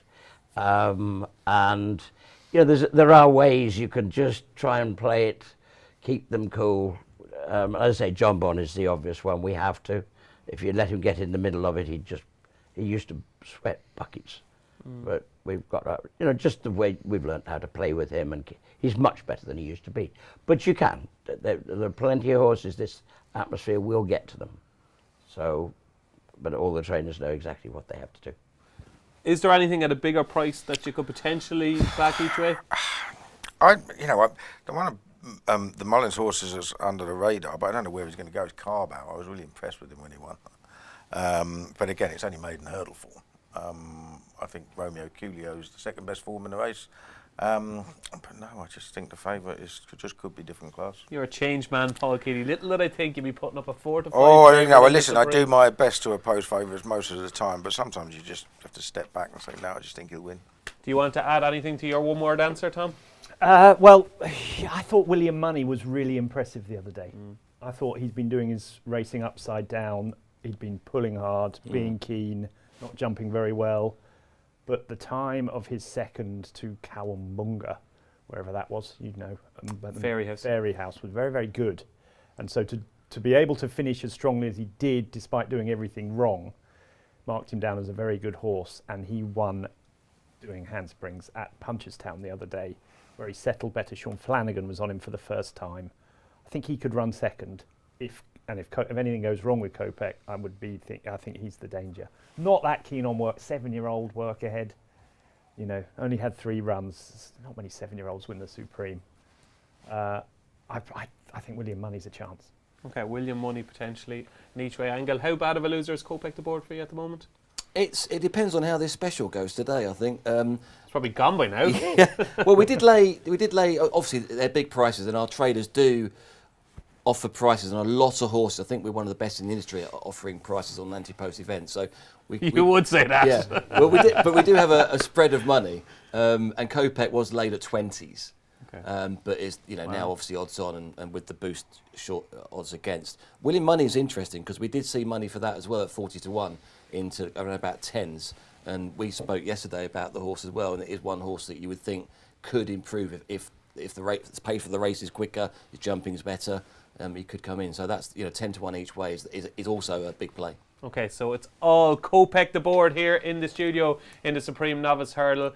Is it going to be an odds-on winner of the My Pension Expert Arkle Chase as well? Because Majborough is extremely short now, 4 to 7 Majborough. Ballyburn, who's going for the Brown Advisory, is 4 to 1. Lotus Sud is 4 to 1. Django Boy is 7 to 1. Only by Night 8 to 1. Touch Me Not 10 to 1.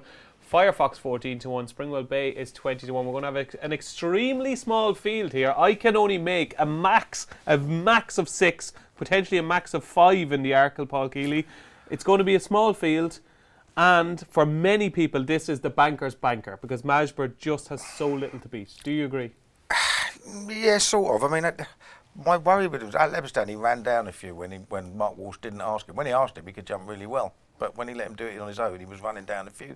That worries me a little bit. I think in terms of talent now, there's no Sergino. He's got the most, probably by some way. I have backed Lotus Sud each way. I think he'll probably finish second. He likes Cheltenham. He was obviously second in a very good county last year. He's won here.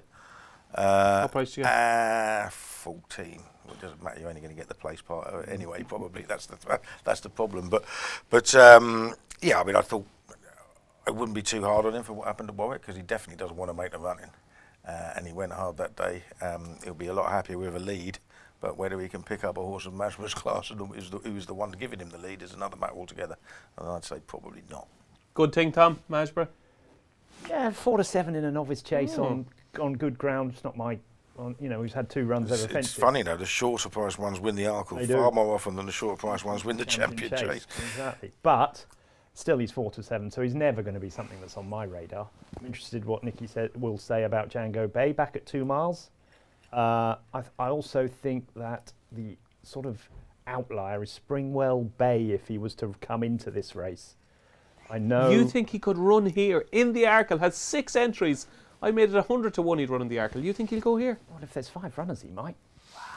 There's 5 runners. I mean, if you've got 4 to beat rather than 25 to beat in a handicap, it might be tempting. He can't win the race, can he? Well, I don't know. 2 miles. He's pretty. He's got a lot of talent. Got a lot He's got loads of talent. Loads of talent. Has he got a lot of talent over 2 miles? I'm one of those. I'm in the camp of that horses are much more trip versatile than people think. If you're a good horse, you can do a lot of different things. He's got to carry 12 stone in handicaps as well, He's isn't got he? to carry a lot of weight. I don't know. I could see him running well in a race like this. Yeah, okay. I could if that's where they wanted to go. I have no idea. But I'm interested in what Nicky says about Well, to Django be Bay. honest- Did you think he'll like 2 miles? To be honest, you're making a very good job of the questions, Tom. So Yeah. maybe we could switch seats. So you've asked one really good question already. Okay, so now's your chance to ask a sec. What if you were here? What would you ask him? Well, obviously I'd do Yeah, a better see, you're job. stuttering I'd do now. a better job in that seat or this seat. But what's your feeling about 2 miles? Are you happy with that? Well, it's bad luck because the first year you find you really have got a genuine 2.5 mile horse. And there was the Turner sitting nice and pretty, and all of a sudden they've done away with it. Yeah. So that's where we would be.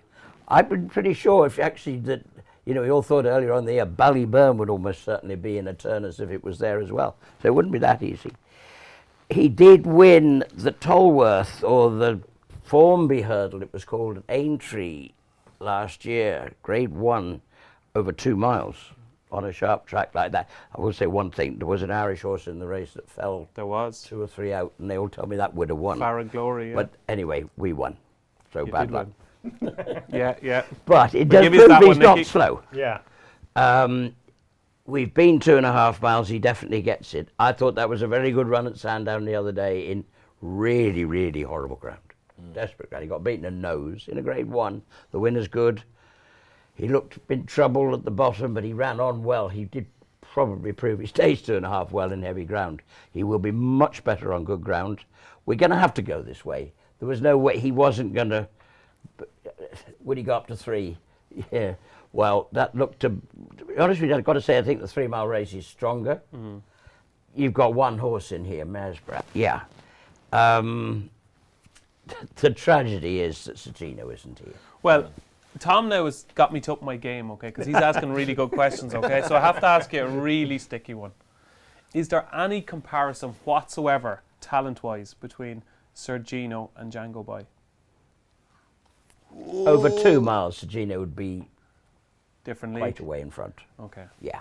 But he'd still be quite a way in front of everybody else as well. yes. There won't be many that get No. near It's a it. shame, isn't it? It is. We just got to hope he can come back.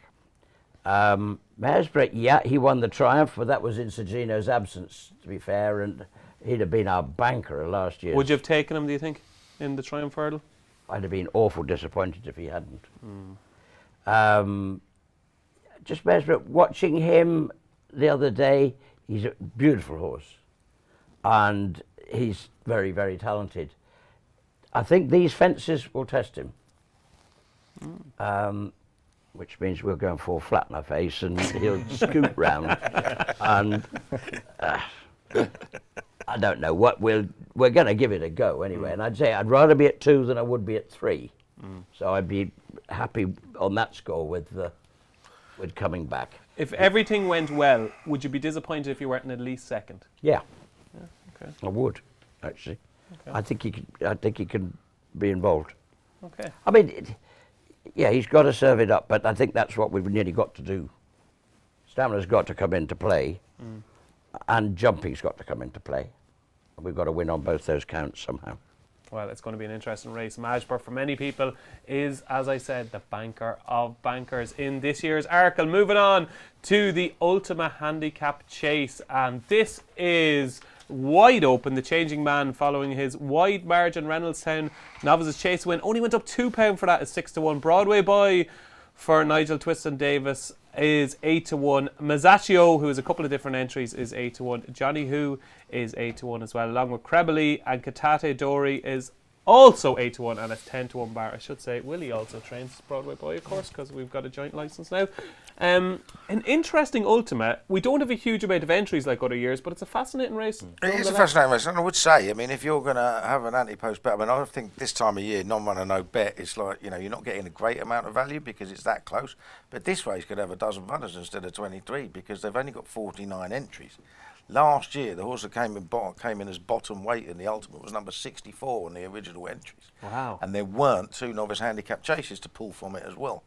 Like, I think we're down to 47 already because Affordale Fury's not qualified and Copperhead's already out.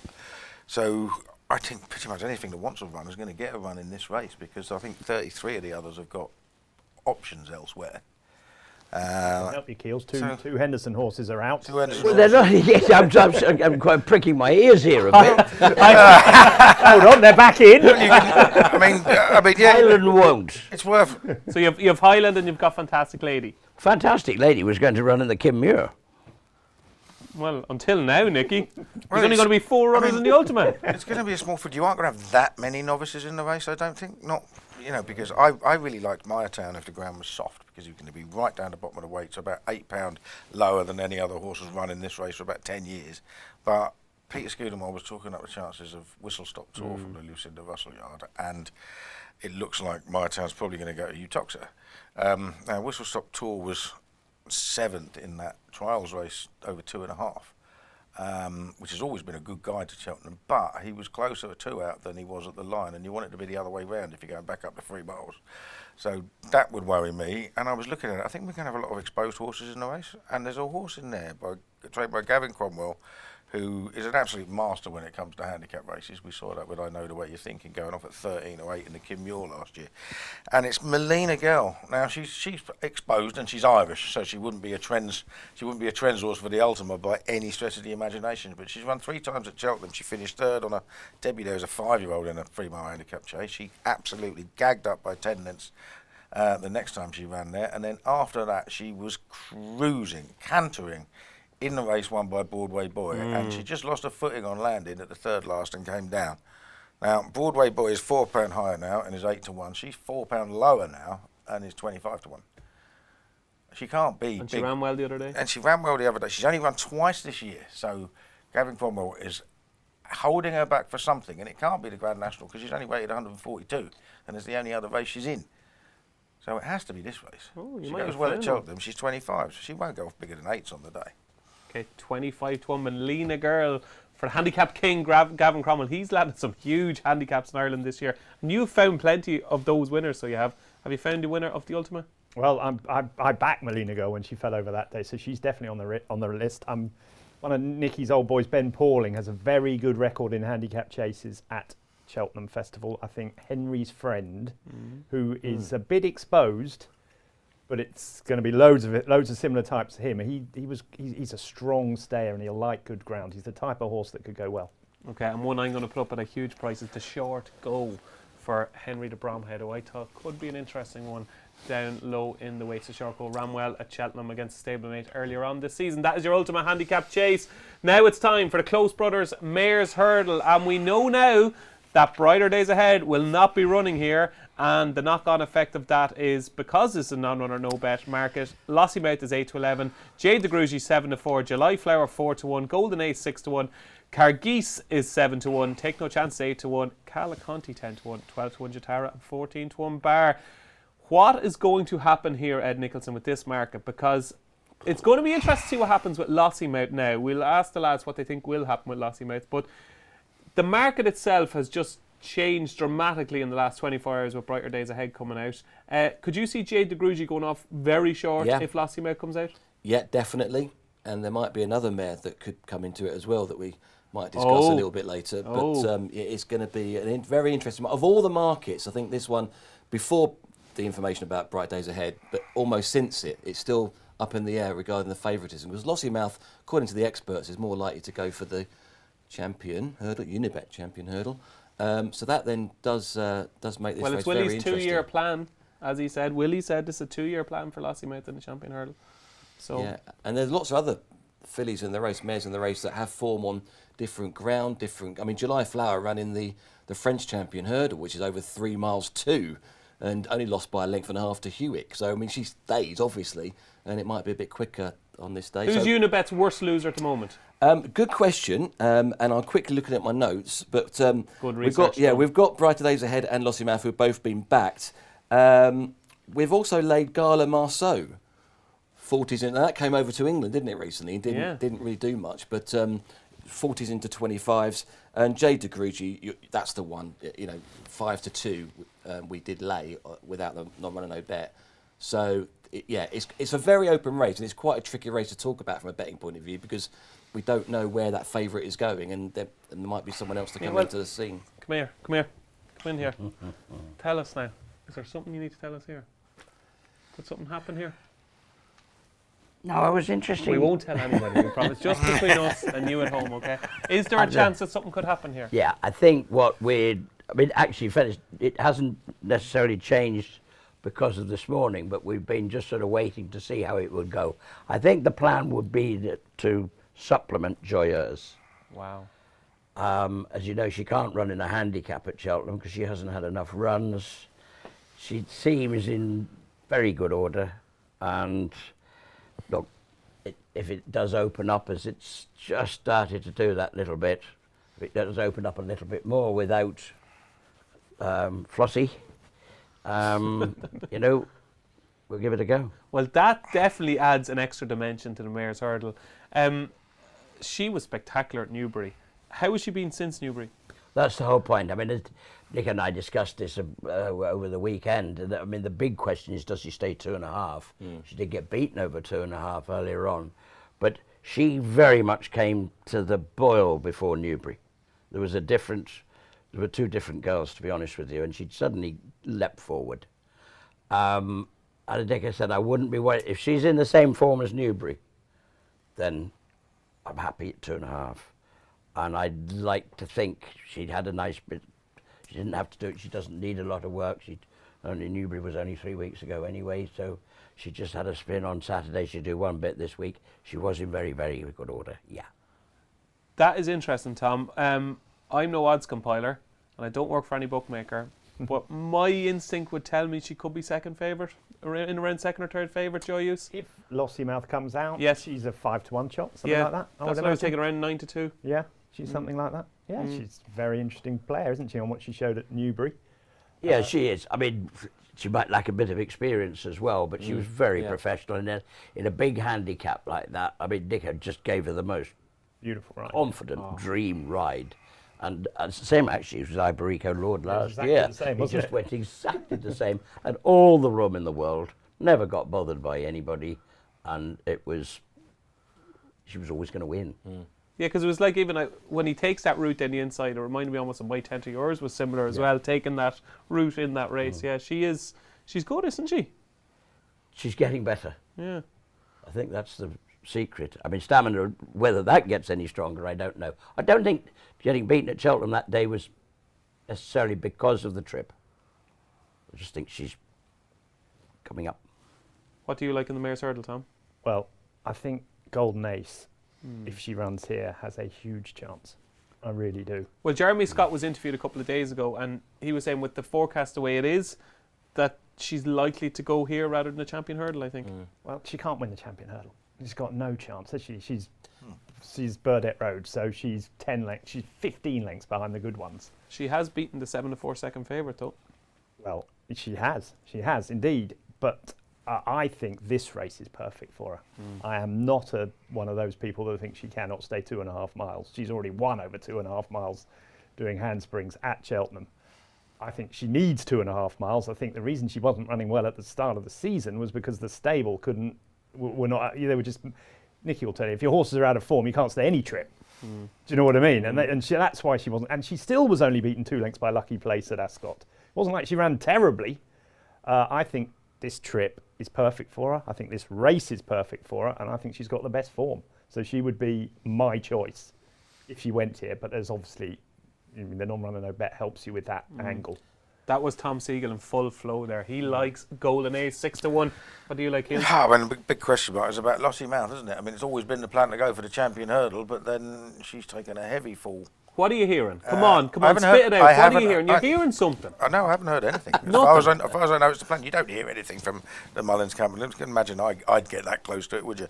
Like, I mean, as far as I know, she's still going to Champion Hurdle, but I don't know any more than that, and certainly haven't been told anything. But, she did take a heavy fall at Leopardstown. It does look like a bit of an open goal for an owner who's had very, very few winners this year.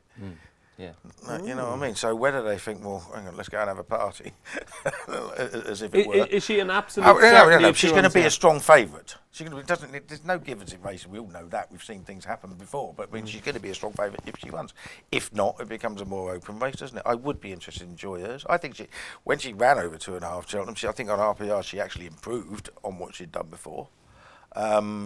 But she's just got better again, so I don't think there's any reason why she wouldn't stay. I did find that interesting if she goes, but the whole, all the odds and everything centre around what Lossiemouth's going to do, and I don't want to have a bet now, non-run and no bet on anything else, because I'm going to get a bigger price if Lossiemouth runs. You know what I mean? Or might not want to have the bet. Joyeuse and Golden Ace is that Golden Ace was in the hurdle at Newbury until the last. She was due to give Joyeuse, £20, something like that. She was top weight and Joyeuse was down the bottom. Now Joyeuse is improving, I get that, but I'm not sure she's got, she won, I don't know what she went up, 15, something like that. Yeah. She's still got a bit of way to go. Yeah, she has. What is Oh, she she now? has. 138 is she now? 137. 137, is it? Yeah. Okay. When they improve quickly, they improve They quickly. can. I can't remember. Of course they can, but name I of- think she'll be a shorter price than Golden Ace. That's what. Epperton started 138 on the handicap career, didn't he? She went all the way to the top. Okay. Did you want to Goes ask a question there? No? Yeah, I've just forgotten the name of it, so That's all right. I'll stay That's out of all it. right. Getting old. That is your Close Brothers Mares Hurdle with some breaking news. The potential supplementing of Joyeuse, according to Nicky Henderson. That would be very interesting. The Fred Winter Juvenile Handicap Hurdle is next up. And we've got a JP McManus own favourite in the shape of Stencil, who is 5-1. Total Luck 6-1. Willie de Huel is 7-1. 8-1. Lady Vega Allen and 10-1 Bar. Keels, Stencil to me is a kind of a lukewarm favourite I don't like. What do you like in this? I think I have the opposite view entirely. I think he's a strong favourite, but then I like the East India Dock form. And I know the Irish have won the last 7 runners in there, but I don't think the Irish handicap has done them any favours with the way he's rated the Grade 1 at the DOF, because I didn't think it was all that good. And, Willie de Huel's got a mark of 140, which was, until the handicapper decided to put East India Dock up, it's just £2 short of East India Dock. Unbelievable, yeah. All right? And if he's done that, if he'd have rated that more realistically, then that would have pushed downward pressure on all the other Irish contenders. So I'm wondering whether any of them are that well handicapped this year. Which is a very good point, considering every horse on that list is Irish or French. Exactly, yeah. So I just find that interesting. We might be wrong. I mean, that might be a really good race from Ireland, but I don't think it was. There's too many too close together. So So you're a Stencil fan? he was the only horse that didn't get completely broken by East India Dock from a long way out, because they went hard, and he travelled really, really sweetly, and his jumping was okay, and he's on the old course, which I think will suit him better. It's a little bit shorter as well.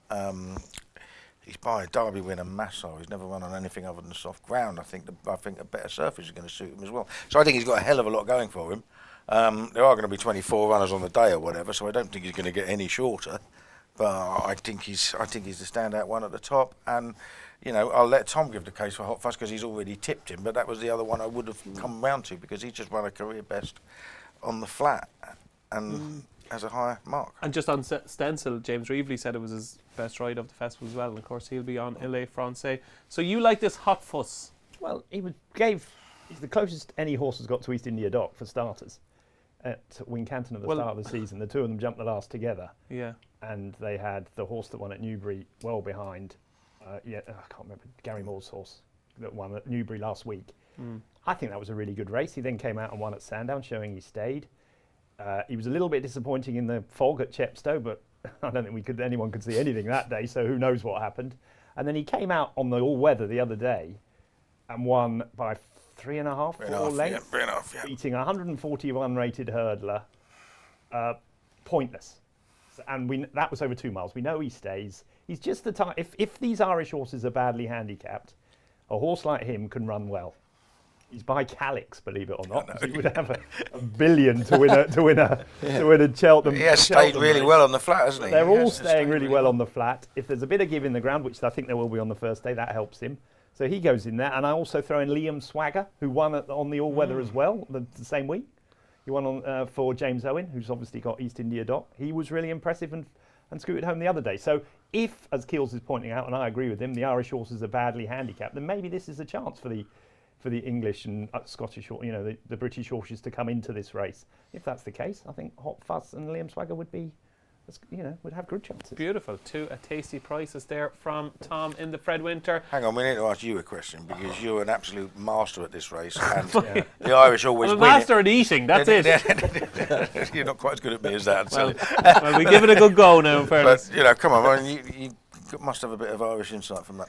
I would have originally. I was kind of thinking Wendrock was quite interesting, but off 136, I think Wendrock is too high. I do think Total Luck is far better than we've seen so far. He can't jump, can he? I think he'll be fine. I think he needs to jump better. But if you were to tell me which one of these potentially could run in a Grade 1 at Aintree, it would be Total Luck. Yeah. Total Luck would be the one, but look, the value is probably gone now. But I do think Total Luck is interesting. But it wouldn't be one of these years. I usually do like this race. And my claim to fame, of course, is the last winner I ever tipped was Aramax in this race, I think back in 2020. But that with Crapton Christie, 1974? Yeah, it was. Yeah. You hadn't a swimming pool even built back then. That was a Fred Winter a couple of years ago. But this year I thought it was tricky enough. I'd be just about with Total Luck. And the final race we're going to preview on Tuesday is the National Hunt Chase. Of course, this year it's changed. It is a handicap and professional jockeys can ride in it. And the Keith Donoghue ridden Now Is the Hour is going to be 130. Haiti Couleurs will go with. Haiti Couleurs is 4-1. Transmission is 6-1. Captain Cody 7-1. Will do 8-1. Sam Majest 10-1. The Changing Man 10-1. And Johnny Who. Lord, would I love to know where Johnny Who goes, because I think wherever Johnny Who goes, Johnny Who wins. And if it is this race, I think this is probably his best chance of winning a race, Johnny Who. I thought he was nailed on to go for the Kim Muir myself. That's what I thought anyway. Yeah, that's no problem. Derek O'Connor and the Kim Muir, I'm happy with that. Yeah. What do you like here? I think it's going to be. We're going to have a reverse forecast on Haiti Couleurs and Transmission. I think Transmission should probably be short. I think Transmission should be at least as short as Haiti Couleurs because he gave him a 20-length start all the way round in December and got it down to just under 3 at the line, absolutely flying. I think he's going to love running up the hill. He's had his little warm-up in the Cleve Hurdle, something that Neil Mulholland does when he thinks he's got a horse with a chance. He did it with the Druid's nephew, ran in the Cleve Hurdle before he won the Ultima. So did the Young Master before he was third in it. And the horse has never been anywhere other than Cheltenham this season. It's just been literally, he thinks he's got a massive chance of winning this race, and I'm pretty sure this is the race he's going to go in, and he's going to go very close. Excellent. So very good point, well made. Transmission for Keels, and he's even doing a reverse forecast with Haiti Couleurs. Only because I don't think now. I think it'll have to be very soft for Now Is the Hour. Okay, taking on the jolly. Ed, do you like anything in this, and where's the money been going with Unibet? Yeah, well, I'm same as Paul. Transmission, Neil Mulholland, that's a big stat for me, and he's been spoken about Cheltenham Festival for a long time with this horse. The money is with Now Is the Hour. I know the stable have been back. They've been backing a lot of horses at Cheltenham, and this horse has been back for more than one race. But Now Is the Hour 25s into 7-2 in the proper market before non-runner no bet. So it's kind of interesting where that one goes. But it's interesting you think it might need softer ground because the punters. It definitely goes here. Yeah, does definitely goes here, 100%. That's one thing I can tell you for definite. Well, he will be the loser of the race, maybe the loser of the day. The Tuesday is always a difficult day for bookmakers. I know you're all going to be worried about that, but because there's so many Grade 1 races, I think I looked at the last 10 years. There's 4 Grade 1s on the Tuesdays, isn't there? In the last 10 years, 29 of the 40 horses that have won the Grade 1s have been single-figure odds. And we all remember the time when it almost cost the bookmakers a fortune.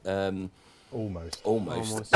So yeah, it's always a good day for punters, and we always think we're going to lose on a Tuesday. So if that helps the punters out there, I don't know, but Tuesday's a good day to punt. So Now Is the Hour, now 130. He's doing a reverse forecast. Beat that, Tom Segal. I'm joining him now. You're doing a tricast. I'm doing a tricast. Yeah. Anything else you can throw into the mix here? No, I think AT Calor has got a very good chance, as well as Transmission. Transmission's just got to jump properly from the back, because he's a hold-up horse, which makes life a little bit trickier for him, but he'll have a good jockey. So. And to finish up our Tuesday preview, Tom Segal, the best bet on the opening day of the Cheltenham Festival is? Best bet, that was... Well, you made the best case for Golden Ace, I thought. Yes. Golden Ace would be my best bet. Okay. On the provided, obviously, if she runs. But I think she will. Your best chance of winning the opening day? Might it be at 4 o'clock in the Unibet Champion Hurdle? Well, I'd like to think so. Yeah, there we go. Paul Kealy? I'm just going to say, in terms of price, if Melina Girl runs in the Ultima, she'll be no more than half what she is now. And Ed Nicholson? I'm just going to go for Gold Tweet in the Ultima. Doesn't run, I don't think. Oh, doesn't it? Okay. I don't think so. I think it's an unlikely runner. Am I right in saying that now? I don't know. I've not heard anything. We've got another couple of options. Got Stayers Hurdle. I thought our French correspondent Scott Burton in the Racing Post said there was a doubt about Gold Tweet. Yeah. Well, in that case, sorry about that. It won't be that selection. Then. Okay. I'd probably go for Total Look in the Fred Winter. Total Look for you. Oh, a shrewd one for Ed in the Fred Winter. And I would. If Johnny Who runs in the National Hunt Chase, I'd be a big Johnny Who fan. But if he doesn't run in that, I thought potentially Total Look could be very well handicapped. I still think there's more to come. I know he's gone up £7, but I think there's more to come from him in the Fred Winter. And that, ladies and gentlemen, is your Tuesday preview. So let's rattle on to day 2 of the Cheltenham Festival next Wednesday. And the opening race is the Turners Novice Hurdle. And it is the big clash between Ireland and Britain. It is Final Demand, 11-8 with Unibet. Kopek the board won't be running here. It's 2-1. The new line for Dan Skelton is 9-4. The Yellow Clay is 5-1. Forget about Romeo Coolio. James's Gate is 10-1. Potter's Charm is 12-1. Forget about the Big Westerner, and it's 14-1 bar. Final Demand is dividing opinion, Tom Segal, on a lot of Cheltenham Festival preview nights. Where do you stand with Final Demand? I think he's one of the more exciting horses that I've seen this season, but I think he's a staying chaser. And I think the New Lion is a potential champion hurdle horse. I think he's very fast, so provided good grounds up here. This race has a good record of finding champion hurdle winners. It's Brack and Brave Inca and Forheen and loads of others. So I fancy the New Lion to win this. I know people are going to say, oh, British novices never win, but I think he's cut from a different cloth. I really like him. I think you're right. What do you like? Brave Inca won the Supreme, didn't it? Did he? Yeah. No, Brave Inca beat War of Attrition, I'm yet to be convinced that either horse has beaten a really good horse, and that's the only thing that worries me. Horses win races by wide margins. I think part of the problem with the Newbury races is it comes so early in the season, and we haven't really found a pecking order, and they've all disappointed since. I mean, Regent Stroll was odds on, wasn't it? I mean, didn't deserve to be, but he's been beaten at Taunton since or something like, you know what I mean? And Bill Joyce III has been beaten since. Now I know Wendigo has won. He was runner-up, but he won at 1-11 at Wetherby. I just don't think there was much of a race, and I think the same as Final Demand. I mean, Final Demand has only beaten Wingmen by pretty much the same distance that the Yellow Clay did, and Gordon Elliott seems determined to run the Yellow Clay here, even though he'd be a much shorter price and favourite for the Albert Butler. So that's a vote of confidence for him. I've backed Potter's Charm. I think he's the wrong price. So you're still a believer? I'm still a believer, yeah. I mean, forgive a horse an under par run. What happened? What happened? They just shouldn't have run him. He had a harder race than they thought he had when he won the Formby, which was too short on very soft ground, and brought him out a bit too quickly. Now, I'm a huge fan of the horse, Listen, and I was deflated. The new one got beat in the trials race and came back out and won this. I just think he's a slightly bigger price than he should be. I'm not saying he'd win, but I think he's one of those who could be up there with the others. Okay, there you go. So Potter's Charm, don't give up, according to Keels on Potter's Charm. Myself and Tom are very much in the New Line camp. Is Final Demand a bad loser for you guys? 6-4 from with late 40s. But it is not particularly difficult. There are 2 other horses being back. The New Line 16s into 9-4. I mean, JP's got a fantastic book of horses this year, isn't he? He's one of them. But the stat for me is a Challow hurdle stat. I mean, literally no horses won the Challow and then come and won here for like number of years. I don't know why that would be, but even Champ got beaten, didn't he? And lots of other horses got beaten. Denman got beaten. But so I don't really know why that would be. I think we're back to Fisher's Cross. I think was the last one to run in it, and then you wear it well. You wear it well running it. It's winners that Jukebox Man ran in it last year. Okay. Just got beaten the short head, didn't he? Okay, there you go. So maybe, you never know, maybe the Challow Don't form... bother me, all those trends. You're not a trends man, Tom. A load of old rubbish. Statistical blips, those really, A aren't load of they? old rubbish. There'll be people watching this show that are big trends people. Yeah, and they're losers. That is your Turner's Novice Good Hurdle. job you're not on Twitter or X or whatever they call it now. Moving on to the Proud Advisory, and Ballyburn, of course, is your favourite with Unibet 6-4. Dancing City is stablemate is 3-1. Better Days Ahead 7-1.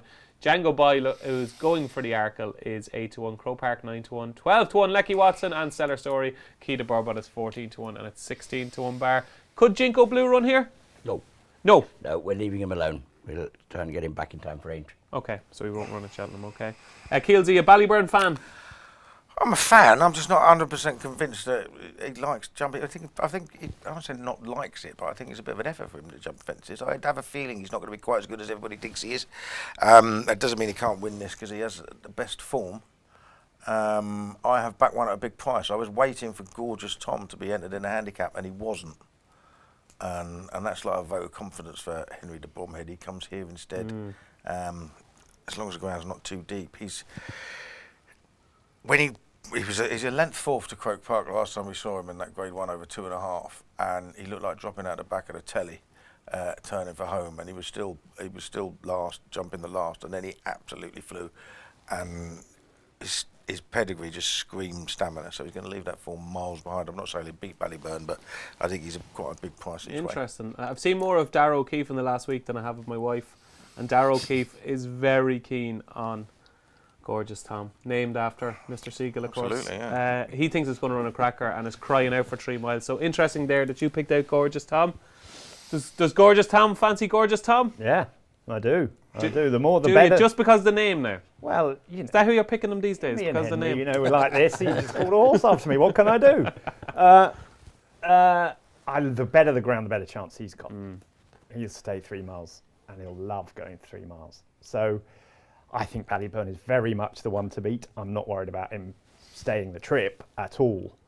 If he finds jumping an effort, which, look, his form this year, he didn't, you know, whatever you say. Still good. There's no Still argument. good, but Still good. when you look at his hurdles form from the Turners or whatever it was called last year, compare it to beating Croke Park 5 lengths, he's nowhere near as good a chaser yet as he was a hurdler. You can't make that comparison so far. But I do think 3 miles will suit him, and I think he's the best horse. I'm not a great Dancing City fan unless it gets really muddy. Then it brings him in. Better Days Ahead surely has a cracking chance. Well, I think he's got a very good each way chance. Will he be all right? I mean, when it was heavy ground last year when he won the Martin Pipe. I just don't know. You'll know better than me. I thought Gorgeous Tom was just as good as him, and on good ground, I think he comes right into it. I think Ballyburn's a perfectly reasonable price. I do. Of all those favourites, the one at 13-8 or 7-4, I don't think it's that bad a price at all, because I think he's better than these. But there is, as Keels pointed out, the chance that he's not as good a chaser as a hurdler. So I would back Gorgeous Tom at this stage, for sure. Interesting. 25's Gorgeous He'd Tom. know about Ballyburn. Ronnie Barlow, what do you think? I do. I mean, we've seen plenty of him. He was the best novice hurdler of any, I think, possibly last year. He looked the obvious horse at the season. I always thought he was going to be a 2.5 mile horse. They were even there was talk of him becoming a champion hurdle horse last year. He's not a 2 miler. I mean, to be fair, Sir Gino beat him, but Ballyburn was never comfortable at 2 miles round Kempton. I'm sure they're in the right place now, even though I said before, I thought if there was a Turner's 2.5 mile novice chase, I thought he'd come into that. I still think he's the one they have to beat here. Good question, Tom. You're racking up these questions, let me tell you. Now it's time for my favourite handicap of the week. It is the Coral Cup. This is a proper handicap. It always throws up a corker. And Kopek to me is 5-1 favourite with Unibet, non-runner, no bet. Of course, he's entered in the Martin Pipe and a whole load of other races as well as favourite for the Martin Pipe. Seems to be shortest on the exchanges for the Martin Pipe. Be aware, Dan Skelton's big handicap fancy, be aware, 7-1. Woodhoo, who looks like she's going for the Martin Pipe, is 8-1. Super Sunday is 10-1. Impoise Trois is 10-1. Langerdan, he's not going to show up here, is he? I think he's going to go for the Stairs Hurdle, is 12-1. Alto Belly is 12-1. Joyu Mashan, big guy catcher last time, is 12-1, and it's 14-1 bar. Tom, I love this race. Do I you? just love it. Yeah, I think it's a proper handicap. The man to my right has a great record in the race as well, and I just think it's a real proper handicap where you can try and really find one. And the one I like this year is Comfort Zone. I think Comfort Zone is a horse who is still well handicapped. I know he's entered in the Martin Pipe as well, but Comfort Zone is a horse I think wherever he shows up, I think he's got a cracking chance. But more importantly, what do you like? I have backed Be Aware from weeks and weeks ago. I think he's going to relish stepping up in trip. I think the form of his Greatwood is pretty good. He was just closing down. What's the horse called? Burdett Road? You're looking at me like I can't remember. Burdett Road. Burdett Road. Actually, I was zoning out. Yeah, exactly. Burdett Road, and I think that's good form. Burdett Road was 145 or something that day, and I think he's got a very good chance. Dan's gotten very good at this race, having won it the last twice. He's very good at the county hurdle, having won it 3 or 4 times recently, and this has always been his one for the festival handicaps. Be Aware. So Be Aware is definitely top of my list. I also give Altabelli a little bit of a chance, even though it's not at Ascot, because I thought he has looked a totally different He's horse. grown up this year, hasn't he? Totally different horse this year, and he cantered round last time under 12 stone. He went up 12 pounds, but often you find in this race that there aren't that many. You might find a JP horse, Kopek de May or something that comes in with 20 pounds in hand, but sometimes they go to a horse that you're sort of not expecting, that are too big a price than they should be, and he would be my one this year, but I'm a Be Aware fan. And Nicky, he spoke about Dan Skelton's good record in this race. You've a good record in this race as well. And I remember a glorious day when Bobsworth won what is now the Brown Advisory. Finian's Rainbow won the Champion Chase, and sandwiched in between was Spirit River. Yeah. So you've got a whole load of entries in this year's Coral Cup. You've got the likes of Beau Zenith is in there, No Ordinary Joe, Impostois, Aston Martini. Do you know what you're running? Won't get in, I wouldn't think. All these handicaps, especially when you're taking the Martin Pipe and the Coral, as you rightly say, nearly everybody is in both. We're all in both. Impostois would be the most, as far as I can say, I think, definite sort of target, yeah. You could, Beau Zenith probably might run in the Imperial Cup on Saturday. I'd like to get Aston Martini into somewhere, but I'm not sure she'll get in. It's just very difficult to know how far down it's going to go. Well, you could get in this race last year of 128. There were 80 horses rated 128 or higher this year. Yeah. So I mean, it was proper guesswork.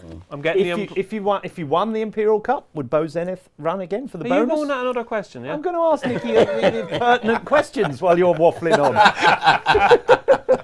I would actually have said I think he might have been better off in here over 2.5 than he would be over 2 in Sandown. Sandown will need to be very slow ground for him. We'll always slow ground. And it'll always be slow. That's the whole idea. It should be. Could he reappear if it went well on Saturday? I suppose he could, but I think it's of the a £100,000 bonus. Yeah, I that's all agree. right. But no, I would have thought one might do him. Yeah, so it's a stupid question, isn't it? No, Yeah, it was really. a stupid question. Is anybody going to? I mean, whoever wins on Saturday is going to think about it, aren't they? Whatever happens, and they'll all be in. Doesn't matter what it is. I mean, you very seldom. There's the odd Imperial Cup winner that finds it hasn't got an entry, but that's an odd. I'd say that, coming around to this, I think Impostoir is our sort of most likely protagonist. Excellent. What have you got cooped up for us in the Coral Cup? Just two. I mean, like I said, it's guesswork. You don't know what's going to run and what's going to get in. But the two Willie Mullins horses interest me. One is the rather unoriginally named Super Sunday, who is a half brother to Super Sunday, who won it in 2017, having finished 7th in the Supreme the year before, which is exactly what this Super Sunday did on his stable debut last year. Mullins likes to throw one straight into Cheltenham if he's got that in his long foot. Yeah, absolutely. That's unbelievable, isn't it? It's a remarkable coincidence. Yeah.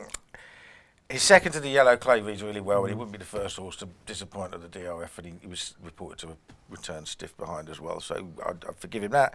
And Jimmy De Soy, we haven't seen him for the best part of a year. He's had 5 runs over hurdles, so why run him this season if you're going to run him in a handicap at Cheltenham? And I think, he was second to Ballyburn last year in the, the Gallagher now, or whatever it's called now. Not so good in another 2 grade ones afterwards, but just interesting. No runs, suddenly finds himself in a handicap at Cheltenham. off of 5 runs. That is the Coral Cup. Now it's time for the Glenfarclas Cross Country Chase. And let's have a little fireside chat without the fire about good old Mr. Coffey. Well, I'll tell you now, Nicky Henderson, myself and Mr. Coffey go back a long way. I'd say our first date was about 8 years ago, and I told everybody this was the second coming. I think he ran first time out, was at Huntington maybe, over hurdles one day, and I said, wow, this is a proper horse. Myself and an old partner of mine in crime, Frank Hickey, we were really keen on this horse being a proper Grade 1 horse. Thought he might even win an Arkle, and Nicky hasn't won a race for about how many years? I don't need a lot of reminding. Yes. Could this be it? Could this actually be it? This could be the oldest horse to lose his maiden in the Cheltenham Festival. How is the old buddy? He is fantastic. Is he? Fantastic. Rumour has it he won a gallop the other day, is that correct? Yeah. You're insinuating it's the first gallop he's ever won. What's He this? did. He flew round Kempton the other day, you'd be right. I He bet looked he more did. likely to win the Arkle on last Tuesday than he's ever likely to win a 4.5 mile race. How have you tried to get inside the mind of Mr. Coffey? Well, it all goes back. I think he was going great, but everybody says, well, why don't you find him a nice, easy race? Rated 144 or whatever he is now. You can't. Where is this nice, easy race? There are no novice chases. There's no maiden chases. He's not a maiden because he won over hurdles, but you're just a novice chase. I wouldn't worry about Nicky. He'd probably finish second in those as well, I'd say, would he? No, that's unfair. What happened, I'm still convinced. I think he ran that wonderful race in the Grand National, where he led from the canal turn down to the last. And it was some fling. Buzz. It really was. He didn't quite get home. I don't think it was knackers. He'd done too much in the race. But it was a joy to watch.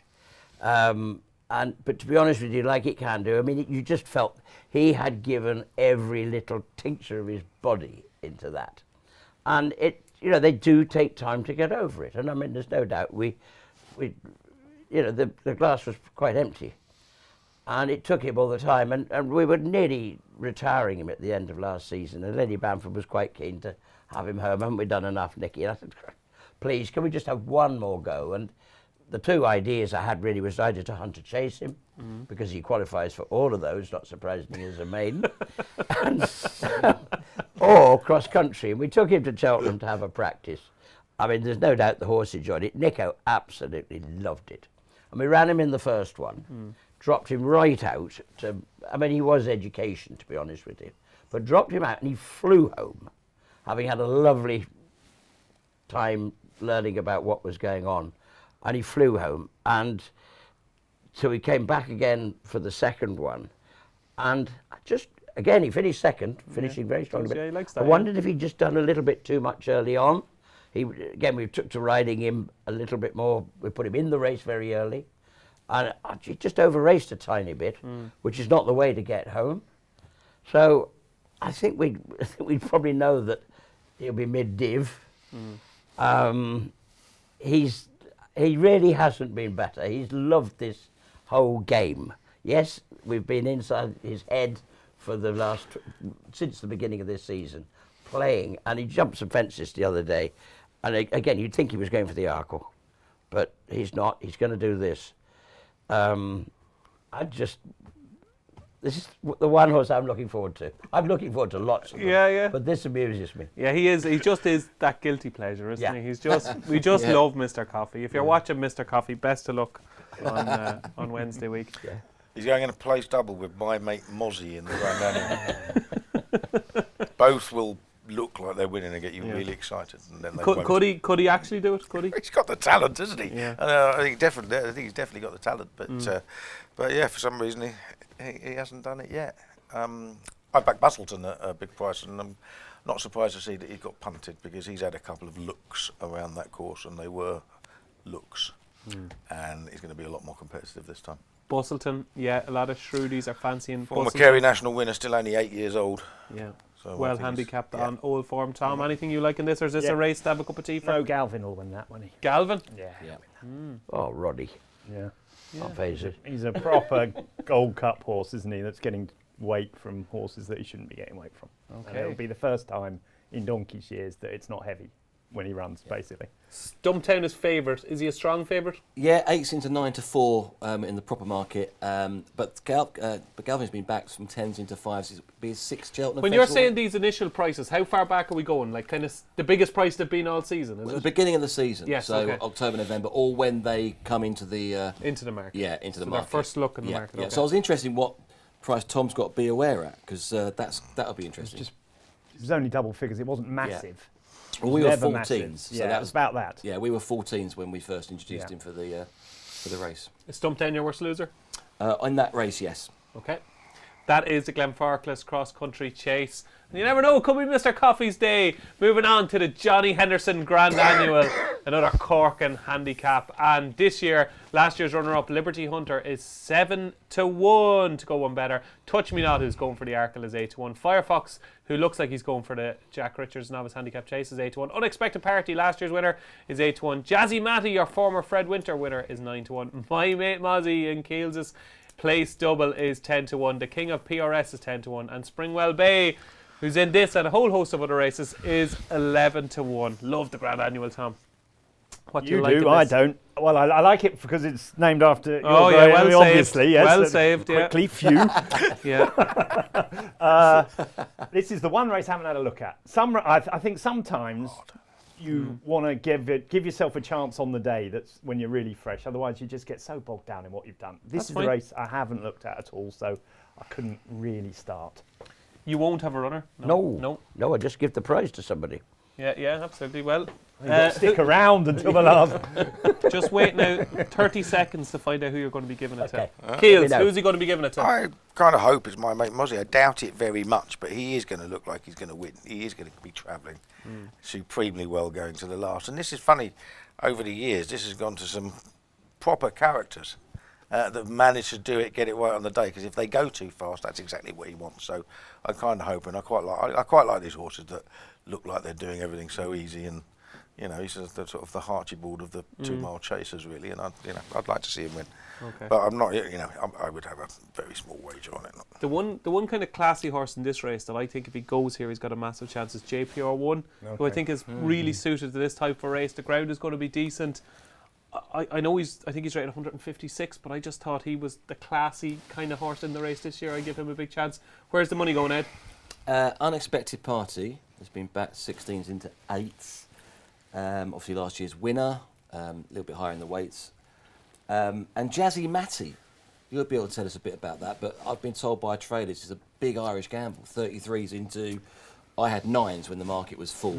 We only went non-run and no bet on the 1st of March, so we were looking at the prices when we had them all. So is he well fancied? Absolutely, yeah. So he ran in the My Mate Mozzie race from earlier in the season, wasn't it? I think was it My Mate Mozzie? No, it wasn't My Mate Mozzie. It was from the October meeting. He finished second or third to Gavin Cromwell horse. Path de Rue, is that it? Pat Daru, sorry, Pat Daru, yeah. Well, remember, Keels. He's trained by the next big thing in Ireland, Keane Collins, who Gordon Elliott used to train him. Keane used to be with Gordon early on. Real class act. Young guy, going places fast, and big reputation in Ireland. Keane has, and Jazzy Matty. Dennis O'Regan rides out from a good bit. And Dennis has been talking up this horse for quite a few weeks. So, and I spoke to Keane about him for a stable tour in the Racing Post, a couple of the Irish runners, and he was very keen. He's in a couple of races, but he wants him to get in here because he just thinks the makeup of the race will really suit him. So I could certainly see where the money has come for Jazzy Matty. So he's the big mover in your market. Definitely. That is your Johnny Henderson Grand Annual. And the final race on Wednesday traditionally is, of course, the Weatherby's Champion Bumper. And the market's kind of all over the place at the moment because nobody knows who Patrick Mullins is going to ride. I don't think even Patrick knows himself at this stage. Game of Inches, so impressive at Punchestown is 3-1. Copacabana, so impressive at Navan, is 5-1. Wind Beneath My Wings, so impressive at Ascot, is 6-1. Calypso Chance, so impressive both times at Navan and Punchestown, is 7-1. Bambino Fever, Dublin Racing Festival winning mare, is 7-1. Aqua Force, recently purchased by Jay McManus, now at Willie Mullins, is 8-1. Jalon Dudare's last year's bumper third is 12-1. No drama this end for Paul Nichols. is also 12 to 1. Now, Tom, you've been studying this race in the last 24 hours. Yeah, it goes in the paper tomorrow, DJ. So we can't reveal anything, can we? Well, it depends what time this show goes out. Well, it's live. It's live. So we can't reveal anything because it's live, okay? So Totally live, yes. okay, so what we really want you to do is buy the paper, okay? Buy the paper, please, because you'll find out Tom Segal's fancy. Can you give us an inkling? Give us your kind of short list. Well, it's so weird, the bumper, isn't it? 2 weeks ago, there was Wind Beneath My Wings was favoured and whatever. All of a sudden, Willie has 3 or 4, bumper winners, and they're like 3 to 1, 4 to 1. I don't know. It's really, really hard. Give us a short list of 4. Well, all the Willie Mullins runners have to be. He's won the last 4. 5. He's got Copacabana, Game of Inches. The one I like with the best form for me is Bambino Fever, the mare that won by a long way at the DRF. I think she's just going to drift because she's probably going to be ridden by Jodie Townend, and they're going to think Paul Townend's on one, Willie Patrick's on another, so she might drift. I think the horse that Tom Costello rides, Kaiser Ball, is just as impressive as the other ones. Very impressive, very high. Just as impressive as the other. Look at RPR ratings. He's the same. He's much higher than Copacabana, and he's a pound below Game of Inches. And they're 3 and 1, 4 to 1. He's 16. So he was on the list. And then, I don't know. I think the British horses have a shot. Some at big prices. I think Wind Beneath My Wings. Your fancy. Your fancy. Initial fancy, but I have to say, I was blown away by Game of Inches. I think if there's cut in the ground, I just can't see anything beating Game of Inches. But it's a race that I quite like because it's sort of a little bit of a guess up because you don't have any form. So you can sort of go on pedigrees and stuff and all the sort of stuff I like. So I think, maybe one at Dan Skelton's. Dan Skelton, I think he fancies Fortune de Mare a bit. Yeah. Might run well at a big price. He won the listed bumper at the November meeting. Won the bumper at the November meeting, very cheekily under Harry that day. Yeah. That form's a long way behind, but it's just the type of horse that could run well. So there's a few ideas of what. Are you any the wiser? Because I'm not. You play a good game, Tom. See what I did haven't there? a clue what you tipped. See what I did there? Do you like that in this, Keels? No, I couldn't care less. Just the first race I'd kick out of the festival. All right. Ed, you've surely got a fancy for us. Well, not really. It's all Greek to me, to be honest. There's so many horses that do come up late on, so the anti-post market is all over the place. Funny thing is, Ed, punters have a very good record in the race. There's Relegate was a 25 to 1 shot. But if you look at all the others, they're all in the top 4 or 5 in the market, always. Now, that's because it's Willie Mullins or Gordon Elliott, obviously. But, you got a chance. It's trying to guess which one it is, though, for an anti-post book anyway, because, as you said, there'll be one coming up late on, which Game of Finches was. We laid at 25s, now 3s. Copacabana was the original Mullins 50s we laid that, believe it or not. And, I mean, that performance at Ascot by the Pipe Horse was truly stunning, I think. You looked at it anyway on the TV, and that was, towards a favourite 5 to 1, I think it was, from 10. So, yeah, I think the market will settle down, and I know Paul hates the race and you love the race, so I'll be in the middle. I like the race. Opposites attract. That is the Weatherby's champion bumper. It's going to be fascinating to see what Patrick Mullins does pick. Best bets on Wednesday, guys. Ed, your strongest fancy on day 2? Apart from Jonbon, I'll probably go for Be Aware. Be Aware in the Carroll Cup. Paul Kealy. I'm going to go for Jimmy De Soy in the Cup. Jimmy Soy, and I'm going to go for Comfort Zone in the Carroll Cup. That's a strikeout for you. Jonbon, your best chance on Wednesday? Coffee each way. Oh, Cole. Oh. Just in case he's watching. Yeah, okay. And Tom, your best bet on Wednesday? I like the New Lion. In the Turners, kicking off with a winner for Dan Skelton on Wednesday. That was day 2 of the Cheltenham Festival. So we're nicely settled in now. We're in mid-division. Let's kick off Thursday with the Ryanair Mares Novices Hurdle.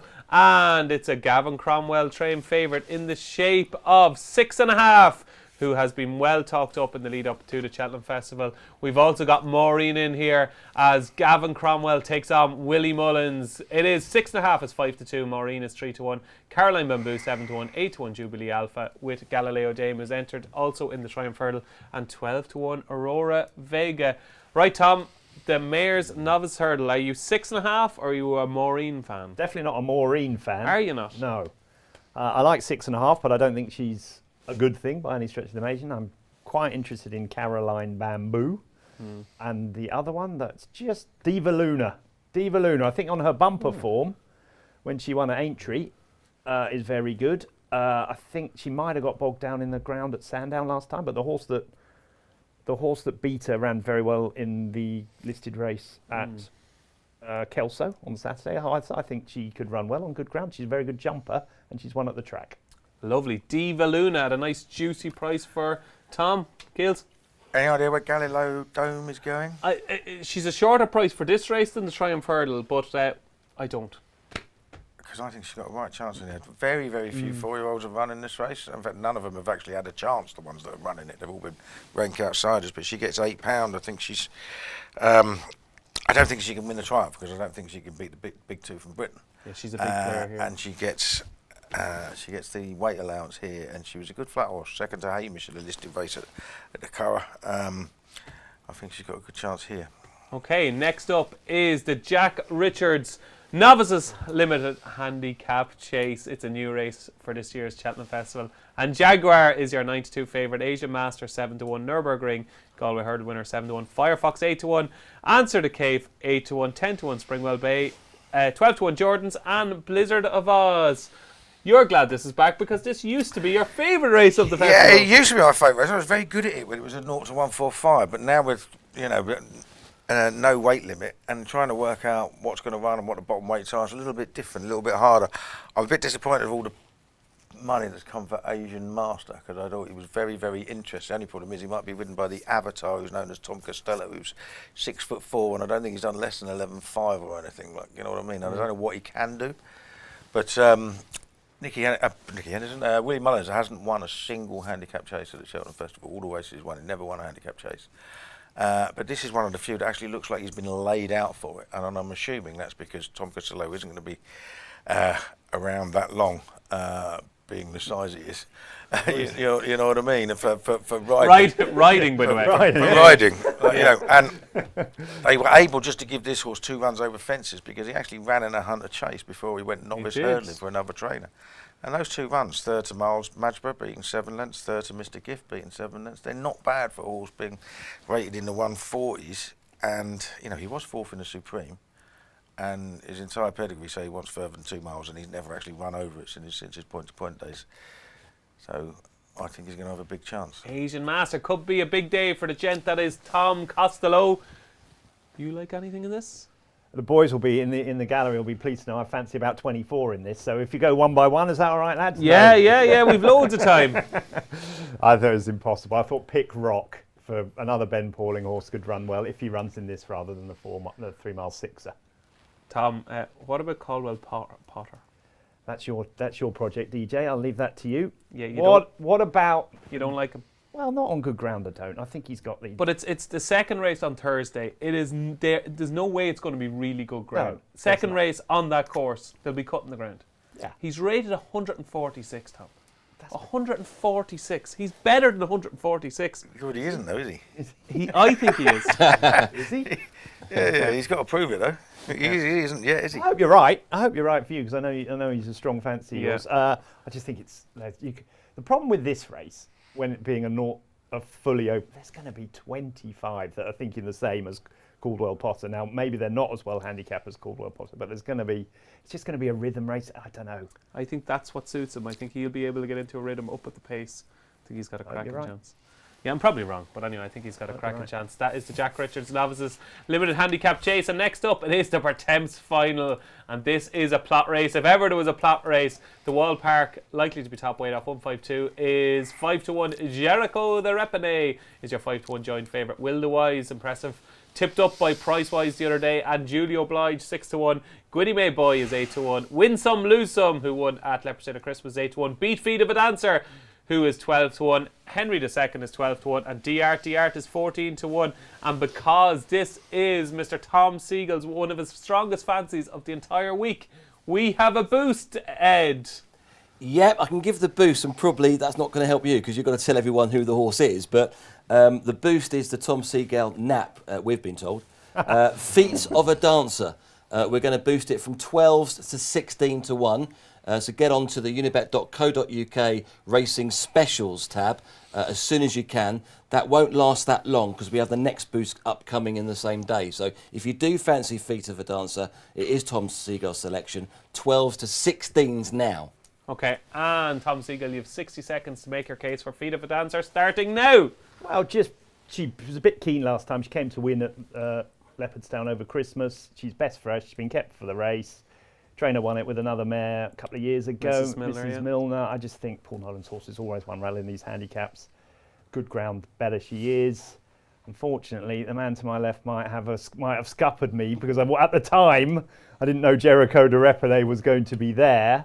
But I think she's going to run a big race because I just think everything stacks up for her. Everything stacks up for Feet of a Dancer, boosted to 16 to 1 by our sponsors Unibet. So you've 3 in here, Nicky, okay? You've got Jericho de Repene, obviously, who's in here for you. You've also got Dottie the Great, who I thought ran really well at Haydock the other day, and Shanna Bob, who probably hasn't lived up to expectations. Talk to me about those 3. Jericho, fine. I mean, they all just qualified sort of quite late on in the game. It was a decision, that's the route we wanted to take. Jericho, good. I mean, he's a high-class horse. Things haven't gone his way. Is he easy to train? Yeah, he's not difficult to train, but it's difficult to get him. Yeah, he started off with such a bang, and things went wrong. He ran in Cheltenham last year and shouldn't have done, probably. He was one of the ones that we ran, but it went wrong. He was to go chasing. That all went. It misfired before we even got him into the parade ring, and it was a disaster. And then we've had to have a couple of runs to get him back into the swing of life. Something really, really got to him. We've upped him in trip just to try and slow things down a little bit. So he's. 3 miles, I'm sure, is right. I think he's just got to have a dream run.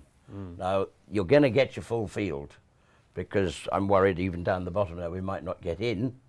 So Jericho, good. He is a very talented horse, but everything's got to go very right on the day. Okay. Of the others, Shanna Bob, wouldn't worry about his last run. His second when he was qualifying, that was good, and we were happy. He didn't enjoy fences to start with. He had to have a last run rather quickly because they suddenly decided that these horses had to have a 5th run, which they didn't originally have to have. So we had to slot one in at the end, so that's possibly ignorable.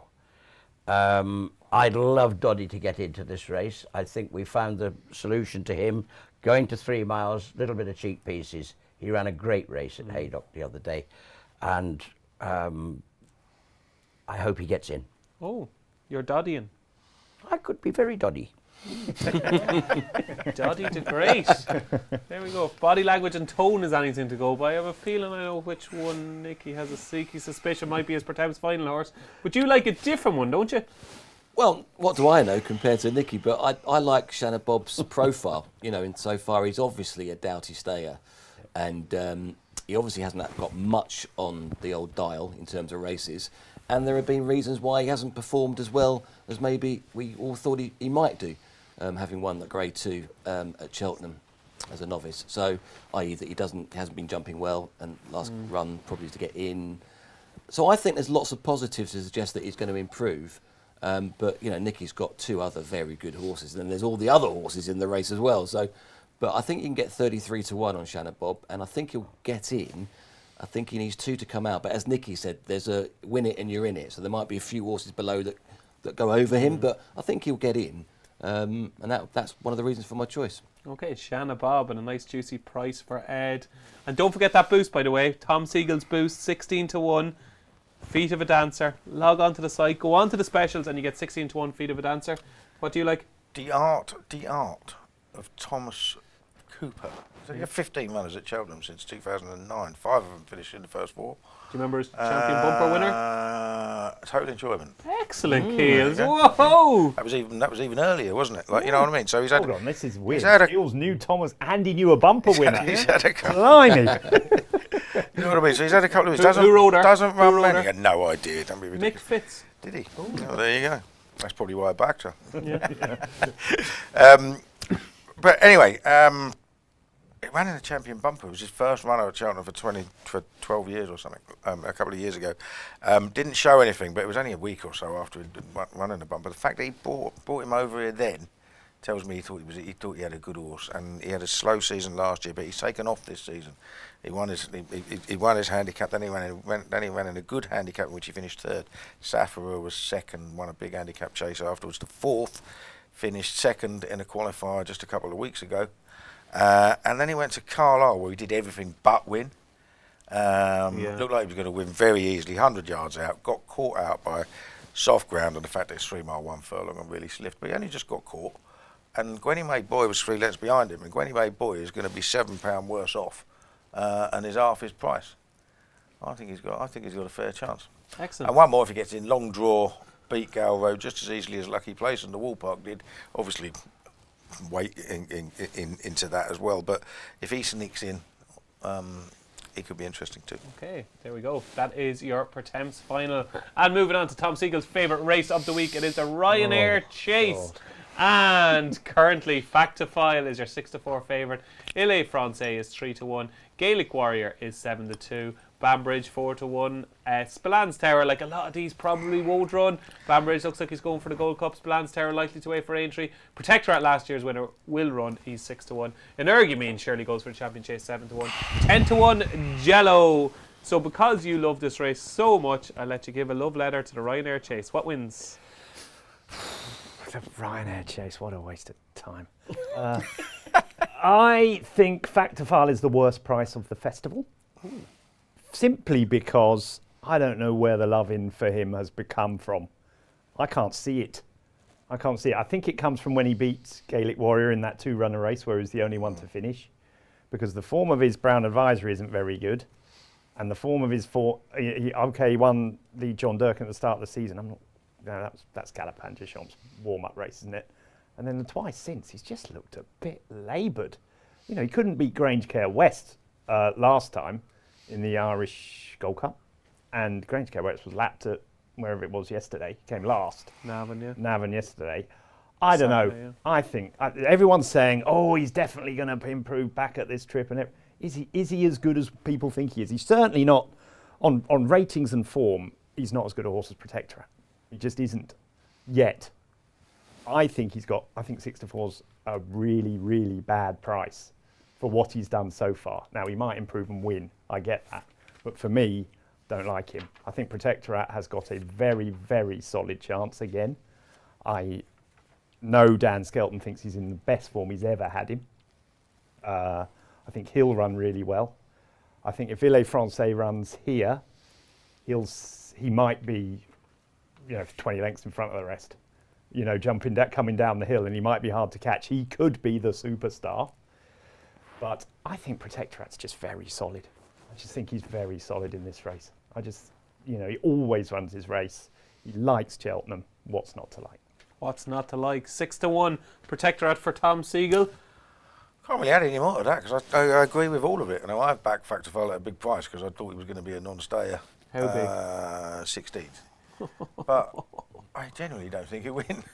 There isn't a line of form that makes him as short as he is. There really isn't. I mean, on official ratings, he's got the same rating as Jello. And there's a reason for that. His form isn't any better. And Jello was very good at Newbury. He's got to prove it at Cheltenham. He was 25-1 when he ran in the Turners last year and wasn't the horse he is now. And it was still a career best at the time. I can't remember where he finished, to be honest, but third. He was third, but a distant third. So I'd give him half a chance, but Protectorat is the solid one. He's not going to be out of the frame, is he? I mean, he's just in form. As long as there's a bit of cut in the ground, he's got a great chance. So, Ed, the lads cannot have Factifile, and neither can your traders, by the sounds of things. No, I don't think Tom's going to be taking advantage of this, but we are pushing it out as a boost. So do go onto that website, unibet.co.uk, Racing Specials, where you'll now find the Ryanair and Factifile odds of 2-1 from 6-4. What price would you think its value at? None. I wouldn't back him. No. It's just the type of horse, well, listen, if he's 16-1, then he comes into it, but he's never going to be that. I wouldn't back him at 3-1. Okay, there you go. So give us that boost again, Ed. Let's put a kibosh on it, isn't it? 6-4 Factifile out to 2-1 as our boost on this race. Yeah, Fact to File. There you go on to the Unibet site, go on to specials, and you will see Fact to File. What about what about in the Irish preview night? Is he the good thing? Is he the good thing? Yeah, I think a lot of people are kind of thinking he's just a class horse in the race and he'll probably just win. But there is a bit of your kind of thinking as well. He just has to go and do it. The thing that I haven't been mad about with Fact to File this season is just his jumping. I'm not saying he's been jumping badly, but I just watched him in the Irish Gold Cup and he seemed to jump every fence differently. Do you know what I mean? He was long at one, he guessed at another, he was taken off a stride early at another. He never looks like falling, but just wasn't madly in love with his jumping. I was in Fact to File. Okay. But he is 2-1, and a lot of people far shrewder than me will be taking advantage of that boost. 2-1, Fact to File for the Ryanair Chase on the Unibet site. Next up is the Trust a Trader Plate. It's one of the most competitive handicaps of the week, and Jaguar, who's also favoured for the Jack Richards Novice Handicap Chase, is 6-1. Crebley last year second is 7-1. Springwell Bay, who's entered everywhere, is 8-1. Firefox is 8-1, Mazzaccio 10-1, Saffron Ware is 12-1, American Mike 12-1, and the Company Sergeant is 12-1 as well. Keels, have you got a strong opinion on this? Not a strong opinion. I've backed a couple of rags. Theatre Man could be a forgotten horse in the race. He's £5 lower than last year. Went off 100 to 30 favourite last year. Fell early. Hasn't done that much this season, but Richard Bandy was out of form for the best part of an entire year, and he's just come back into form with some winners in February, a good strike rate, so he was interested. And again, Life in the Park, who flew up the hill for fourth last year, then finished fourth in the Galway Plate, has done the square route of Naffle since, but it's Henry the Bomberhead, his horse is going to come back and bounce into form, aren't they? And he's 40-1. He's definitely got form to can see him in the frame again. Okay, beautiful. Two big pokes from Keels there in the plate. Life in the Park ran a cracker in that race last year, of course. Tom, have you sussed out the plate yet? If Firefox was to run in this, I would be keen on him. Okay, I think the plan might be the Novices Handicap Chase, potentially, yeah. Is it? I don't know. I'd go here. This is a much weaker race than that. You've got 25 plots in the Novice Chase. You've got load of exposed horses in this. I don't know. I like novices in the race. So if whatever novice runs in here, What's Up Darling? Is that it? Yeah, What's Up Like Darling? that one. You don't like that one? No. Okay. No, I don't. I don't know. Didn't run so well last time. No. No. Look, Springwell Bay, Jordans, Firefox, those type of horses, the ones I'll be looking at. I'm hoping one gets in. What about Crebley? Is Crebley the one that could really shorten for this race? Yeah. He already has, though, isn't he? Yeah. He already has, and he's done nothing. He's one of those that's done nothing this season, but has shortened. Yeah. And the trainer's not exactly flying, is He he? had a winner yesterday, but the two in the Moor Battle hurdle were embarrassing. Yeah. There you go. That's the Trusted Trader Plate. And the final race on Thursday is the Kim Muir. And we usually do have a plot on this race. And of course, this was the race in which I know the way you're thinking won last year, would you believe? Did he go off 13-8, I think, on the day? In a way, yeah. Yeah, now is the error, who looks like he's going for the National Hunt Chase, is 6-1. Samajest, 7-1. Katata Dore is 8-1 with Midnight Hour Fred, who Tom Segal likes a lot. Midnight Hour Fred, Tom. Yeah, just Paddy Power form. Thought it was good. Nick Rocket was behind. He's had a few runs at Cheltenham. Stays very well, likes good ground. I like the Paddy Power form. He was in front, jumping the last. Percival Galwar picked him up, but I think on his day Percival Galwar was a very, very good horse. I think he's got a very good chance, but I'm really strongly fancying Fantastic Lady. Nicky, tell us about her. Well, you have Fantastic Lady, you have Excello, and you've got Wise Guy in here as well. Could you have a couple of runners? Cello will probably get a Sandown on Saturday. Fantastic Lady, yeah. You've convinced me that I need to run in the Ultima, which has confused me, my owners, my jockeys. Wise Guy. I think he ran a pretty good race the other day at Ascot, and he won the Peter O'Sullivan Chase at Newbury earlier on in the year. He's not the easiest horse now. I've had plenty of hiccups and everything. But he's had a clean run. He's come back from that last run very well. He did run well. He finished well. He needed it because he hadn't done anything since Newbury. I mean, I'd struggled to get a run into him. You could have told me that before I backed him last time. Yes. Yeah, you did back it, did you? I did. Yeah, I thought he ran all right. He did. He finished well. He finished well. He was kept wide and Yeah. That's him. He needs to be. Space, okay. He's going to have to stay wide if he comes into this. He's got to get in here too. I could just live with him. Yeah, I'm not going to tell you. He liked the trip though. He liked going up in trip, wasn't he? Exactly. He's going to be a stayer. His jumping has been good. The end of last season, he couldn't even jump round here over hurdles. Yeah. He had all sorts of problems, but there's just a sneaky. How are the jockey bookings going? All right. Oh. I couldn't tell you, but I'm confused. There's one Irishman and one Englishman. Okay. Bit lost for names. Scotsman went to a pub. Yeah. Okay. What happened next? You can't give us names at this stage. One rode a winner. Yeah, one will win. One which? One. Okay. One will win. Yeah. Okay. Watch this space. Okay. You could have 3 runners in the Kinmuir. Do you like anything in it? Well, just the fact that Gavin Cromwell was at a 13-8 favourite last year. Stumptown was 5-2 favourite the year before, so keeping an eye on them. Mint Boy, 3-mile winning form over hurdles, has yet to run over 3 mile over fences. That sort of profile. I mean, I know he's gone nearly 3 mile, but he's going to improve for the trip, isn't it? So I thought that might be the one. I was waiting for the money to come. It hasn't quite happened yet, but I thought it was interesting. Bide your time, you never know. Mint Boy for Keels in the Kinmuir. Best bets on Thursday time. Ed. I might just back Cletus Poulard in the Kinmuir. Mr. James might ride him, might he? Okay. 9th in the Pertemps. Yeah, be a big price, but I'll go for that one, a big price. Cletus Poulard in the Kinmuir. Keels, your best bet on Thursday? I really quite like the chances of Diart in the Pertemps. Diart in the Pertemps. I'll go for Caldwell Potter in the novice handicap chase. Nicky, your best chance of winning? I protect Ratis. I think it does depend on where Ile Francais goes, but if you could persuade him to run here, I'd go Ile Francais. Okay. And Tom? Trying to tell me. What was the one I meant? Oh, Free to the Dancer before I get in trouble. Dancer, yeah. It better be your best bet on Thursday because you're napping the whole week, Tom, okay? So it would be pretty disappointing if you didn't fancy it this day, okay? That is Feet of a Dancer in the Pertemps final, and that was Thursday at the Cheltenham Festival.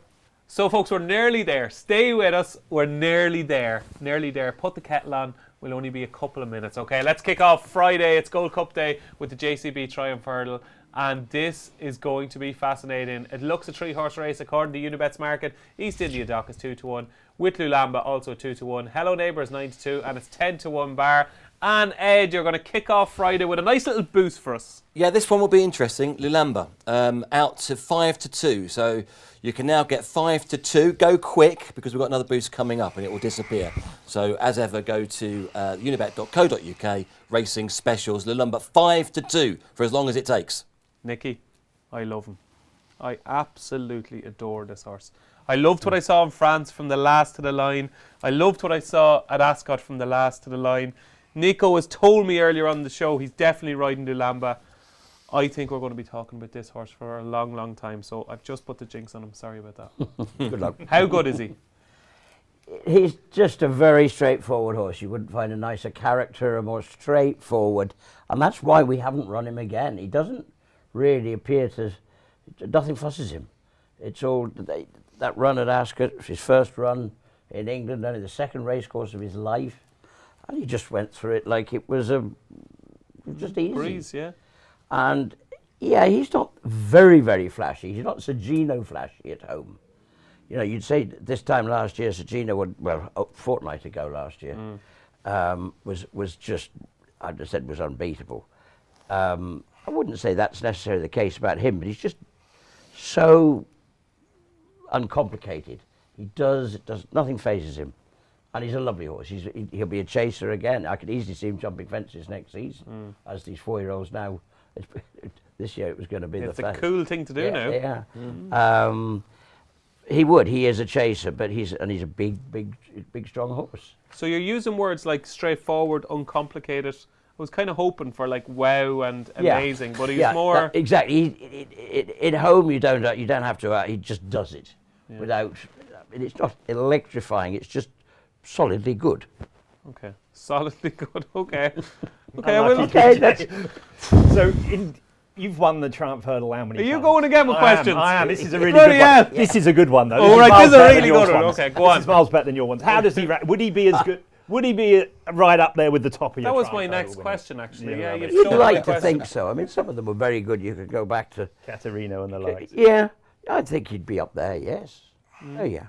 Oh yeah, that's okay. That's I'm getting. I'm, yeah, see yeah, what I've keep done going. now? Keep See going. what I've done now for you? Yeah, keep going. Any others? Yeah, I can't remember the other 8. The other eight, Of course I can. First bout, Yeah. probably First for bout. all your time. Yeah, I remember it. Yeah, a lone success, all of them. Own success, yeah. Yeah, and who beat Top Notch Barry Road? Do you remember? Peace and Peace Co. and Co. Peace and Yeah, Co. Peace and Yes, Co. yes, Yeah. Peace I and think we Co. had Argan in there as well, didn't Yeah. we? Yeah, third. We were 1, 2, 3. Zaynar, Zaynar, he was in there, yeah. Zaner, yeah. Soldatino. See what I. Saldatino was the one that caught the fiery front runner. Pentland Hills. Yeah. Yeah. Yeah, of course. I remember him too. Nice trip down memory lane. So Lulamba's better than all of those. No, I wouldn't. Oh no! Wouldn't be. I would, you'd be pushed to. I've got to admit, you'd be pushed to compare him with Sergino, but Yeah. if you now just reminded me, thanks, because I can't remember what happened yesterday. What happened in 1979? Yeah. Yeah, he's as good as most of those. Okay, excellent. Palladium, obviously, big money purchase, big rating, big reputation. What can you tell us? Don't underestimate that Huntington performance. Yes. Do not. There were but 3 factors in there, and they were all pluses. Time was excellent.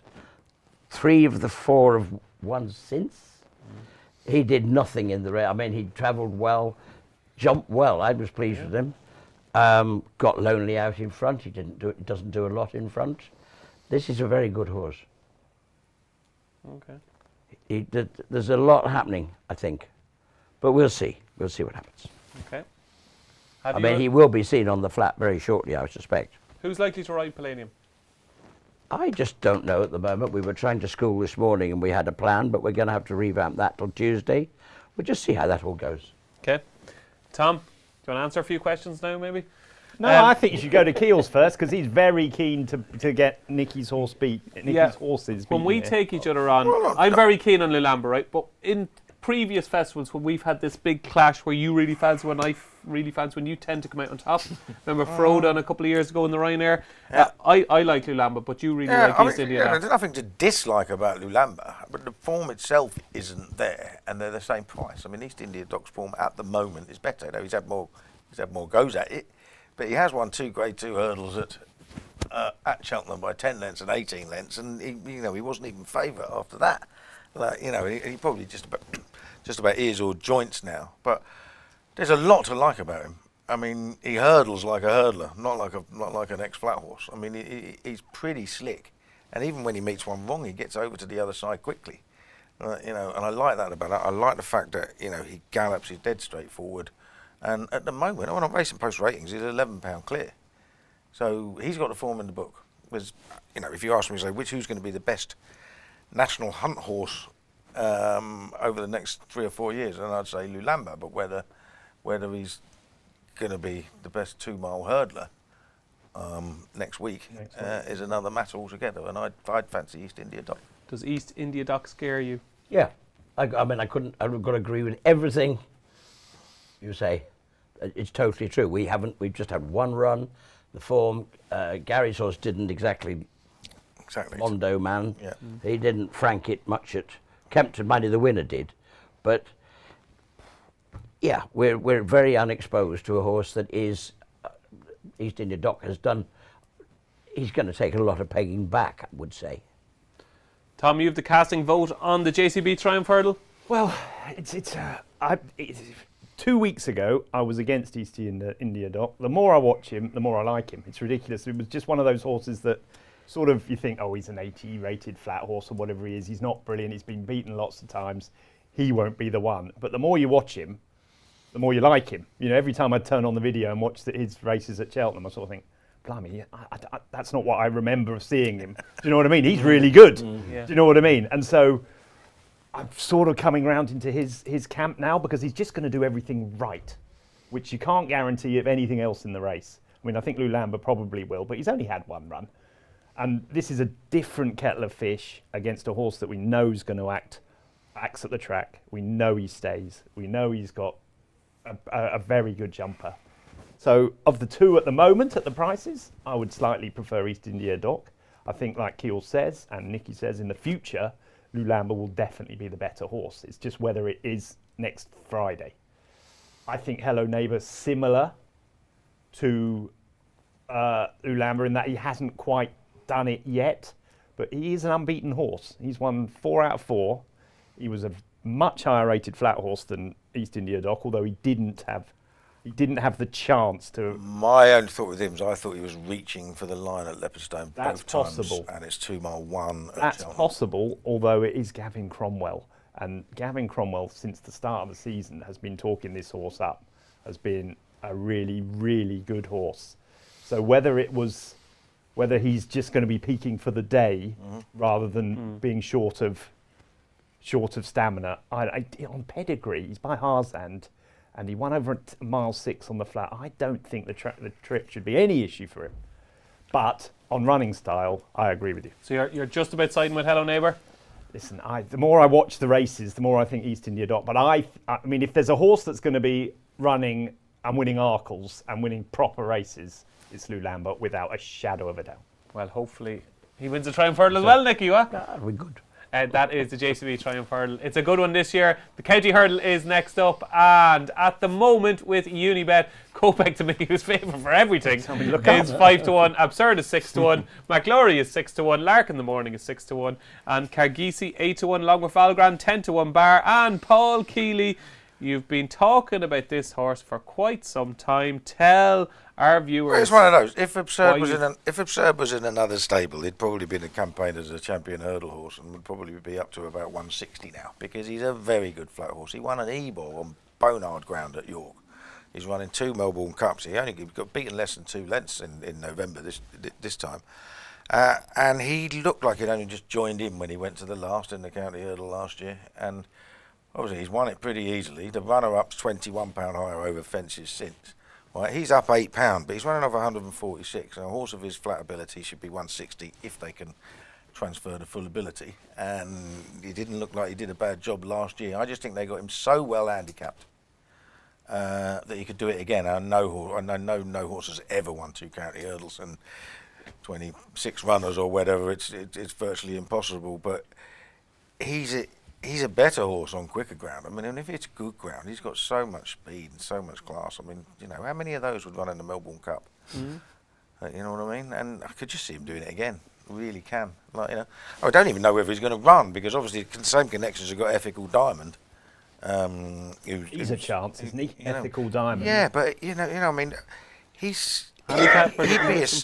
be a stone below Absurd on the flat, and they managed to win a maiden hurdle with him by 10 lengths and get a mark just £3 off him. I know that. You know what I mean? That's bad news to me. 7-4 to win at Royal Ascot, wasn't he? Yeah, absolutely. He was really keen. So there will be a boost on Absurd, which we'll tell you about in a moment. County Hurdle, Tom, very briefly. Well, once again, I like keeping races back. Keels is testing me with Absurd, because I thought Ethical Diamond at this stage had a chance for the Stame owners and trainer, but I could be wrong. Patrick gave it a very good mention in his Cheltenham preview night special thing. Will you have a runner here? No. No runner? No runner. No. First Street has entered, no? Won't run? No. No, okay. Tell us about the boost, Ed. Well, we might be a bit absurd offering this, given what Let's see Paul what you thinks, did but, there, Ed. Very we're good, going Ed. to go from 6-1 to 8-1, but also with the worry that it might not run, you are getting non-runner no bet with that 8-1. So I know Paul's a bit worried about it running, but yeah, 8-1, same place, unibet.co.uk, racing specials, 8-1, non-runner no bet. There you go, 8-1, Absurd. Now it's time for the Mayor's Chase, which has been moved forward before the Gold Cup this year, the Mayor's Chase. And will Dino Blue finally get her day in the sun at the Cheltenham Festival? She is 6-4, only by Night, who's also entered in the Arkle. But Gavin Cromwell recently has been kind of talking up the Mayor's Chase for Only by Night, the way the ground is going. Allegory Devassi having another crack at the Mayor's Chase is 5-1. Could it be third time lucky for her? Bioluminescence, who was beaten at Ferryhouse, probably needs soft ground, is 6-1. Limerick Lace, last year's winner, 6-1. Spindleberry, very good at Ferryhouse last time, but could wait for Ferryhouse for the Willow Worm Gold Cup, is 6-1. Telepathique, the rapid improver Telepathique, is 8-1, and Brideshill is 12-1. Tom, is this a race that you are keen on something in? It's a race I'm not really that keen on, but I think Dino Blue will win this time. Do you? Yeah. Okay, so this is going to be her year. I think so. I mean, I think she should have won last year. I think the ground's better this year. They were very sort of conservative with the way they rode her last year. Didn't get past Limerick Lace. Yeah. think Limerick Lace has sort of dropped off the radar since. I don't think it's a great race. I think she'll probably win. Telepathy is quite interesting because she's a good jumper and getting better, but her form's quite a way off. Okay, so it's Dino Blue for Tom. Dino Blue for you? Yeah, I think she'd probably win best. I think Bride's Hill might be a little bit overpriced on her best form, but Dino Blue's most likely win. Dino Blue is the most likely winner of the Mayor's Chase. Now it's time for the Albert Bartlett, and it's going to be interesting because Final Demand is currently your 2-1 favourite, likely running the Turners. The Yellow Clay is next at 3-1, likely running the Turners. Then you're into the Big Westerner, 9-2 for Henry de Bromhead. Jasmine DeVoe, last year's champion bumper winner, is 10-1. Jet Blue, course winner, is 10-1, along with Will the Wise, is also in the Thames final. Wingman is 10-1. Flicker of Hope is 12-1. So the Big Westerner on those prices look like she's likely to go off favourite if the other two go for the Turners. It's kind of all over the place market-wise, isn't it? Yeah, well, the race is all over the place every year anyway. I mean, you know. Apart from when Bobsworth wins, that was a good year. Yeah, we all knew that one. Yeah, but Well, I switched him from the 2.5 only 2 days before. but you only occasionally get a winner that you thought, yeah, I can understand that. I mean, most of the time you think, how on earth did that win? What's that called again? Like, you know what I mean? And it's just year after year after year. I mean, they are all at the end of the day future staying chasers who haven't got that much experience. They're running around all over the place and up the home straight and around the final turn, and then something wins it that you've never even considered. So it's not a race that I can go mad in. I mean, I like horses that have been a bit battle hardened. I think Sounds Victorious is a very tough horse, but I don't think the ground will be soft enough for him because I think he's going to need it deep because he's slow. The one that might be okay is the French thing, Jet Blue, because he ran ridiculously. I mean, I hate bumpers. He ran in 10 in France. Running in 10 bumpers. Did he? Yeah, he ran in 10 bumpers in France. But he ran arrow straight at Cheltenham in his trial, and he won it pretty well. I'm not saying the form is anything special, but he's just a horse with experience and knows what to do. What is the market telling you, Ed? Big Westerner, Henry de Bromhead's been significantly backed. Opening show 20s into 6s, but it, like the race, like as Paul's describing, it has been all over the place. This market, there's nothing really strongly backed. Okay, Big Westerner has been the buzz horse, I suppose, in the last couple of weeks. What are you a fan of here in the Albert Bartlett, Tom? I have backed 2. Wendigo, who was second to New Lion in the Challow. Another one of Nicky's old men, Jamie Snowden. Very, very good target trainer, Jamie Snowden. You taught them well, Nicky. He's Hope so. Too well. Well, if they get in the way, yeah. Yeah, a couple of winners at Cheltenham. He's won a Coral Gold Cup. He's won a Paddy Power. He's just a very good target trainer. I like this horse. I think he's a strong stayer. I think if you go back to his bumper, even in his point to point, he unseated his rider after the last when he was chasing home Jalon Duderi, who was third in the bumper, and miles behind was 6 Mile Bridge. It's proper good form. I think he'll love 3 miles. Wendigo, yeah. What's the other one? Ballybow, just because he's the type of horse that wins it. Do you know what I mean? He's a Gordon Elliott, De Gigginstown horse that's going to stay. He's won over 3 miles. Just the type of horse that wins it. Okay, so Wendigo and Ballybow at big prices for Tom in the Albert Bartlett. We've already covered the big one, the Gold Cup, so we're nearly there. We're on to the penultimate race of the Cheltenham Festival, and it is the Hunter's Chase. And this year, it's actually wide open according to the market. Who can't decide? It's on the line as 7-2, joint favourite with Angel's Dawn. Will it go ahead for Sean Doyle is 5-1. Roy Hill for Ross O'Sullivan is 7-1. All Mankind, begod, is 10-1. And Shearer, the one bet Paul Nicholson says he's had at the Cheltenham Festival, is 11-1. It's 12-1 bar. Keels, what have you got for us here? Nothing at all. I don't know anything about Hunter Chasers. I don't watch them, to be honest. So I'm not going to pretend to know what I'm talking about. I normally wait till I go on one of these and someone knows what they're talking about. Okay, well, you never know. Could happen here today. You Looking never at know. the paddle, it's not likely. Can you convince him to have a bet, Tom Segal? I have had a few quid on Rocky's Howyer. How are you? Yeah. Yeah, just because he was ridiculously unlucky not to be second 2 years ago. The horse turned round at the coming, and he was going to finish second, and he was staying on, and he ended up finishing 4th. Declan Quealy is having a tremendous season. His horses have taken a big step forward this season for me. I just think he's the type of horse that's going to run really well in the race. He's run well here before. He would have finished ahead of It's on the Line that day. who's 7-2 favourite. So he's a 20-16 to 1 shot, so he'll do for me. Rockies, how are you for Tom Segal? And finally, we've got there. It is the 28th and final race of the 2005 Oh, look who's favourite. Festival. And Kopek to me, have you heard of him before? Kopek to me, who's been favourite for the previous 27 races we previewed, is now 3-1 favourite with Unibet. Woodhoo is 5-1, of course, who beat Nicky's Joyeuse at Cheltenham in December. McLaren, your winner at the Dublin Racing Festival, is 8-1. Calaconte 12-1. Impod Swat 12-1. No Ordinary Joe 12-1. Manila 6-0 12-1. And Tap on the Go, my own personal fancy Tap on the Go, is 12-1 as well. 14-1 bar. Kopek to me, what?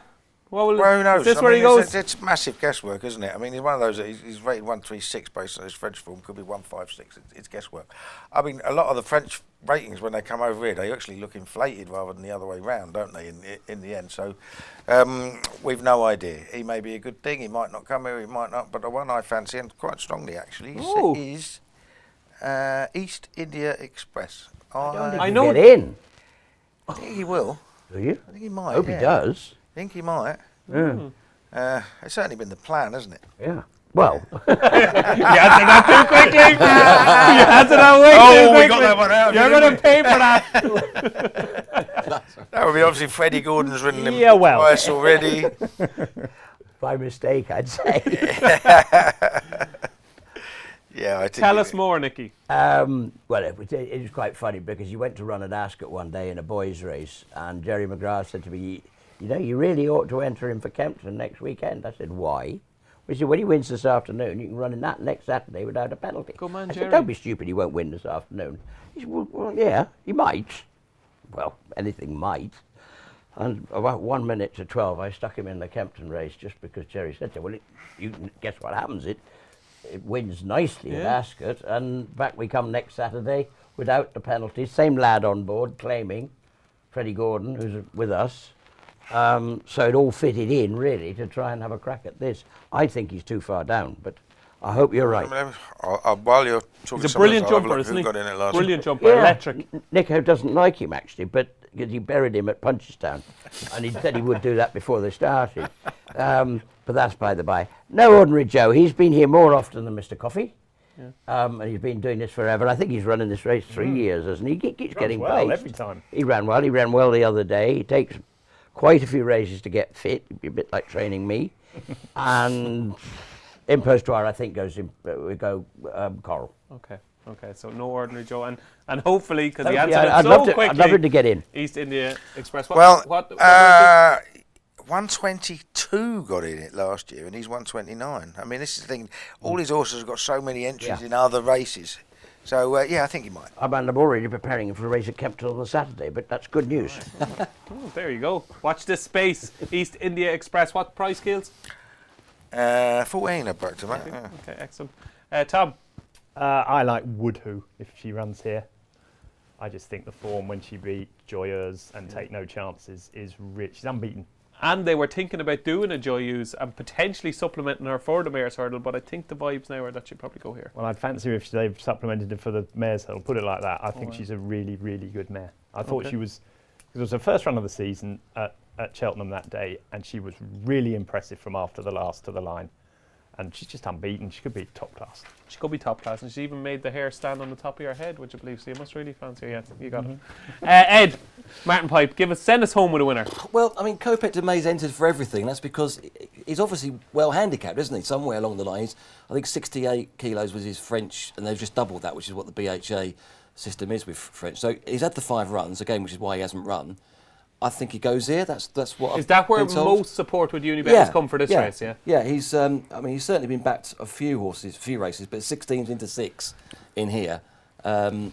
Wherever he turns up, he's going to be. I mean, he's going to be very near the top end of the market. But I think it'll be this race, and I think he'll win it. Okay, so Kopek to me, he's going to win this one.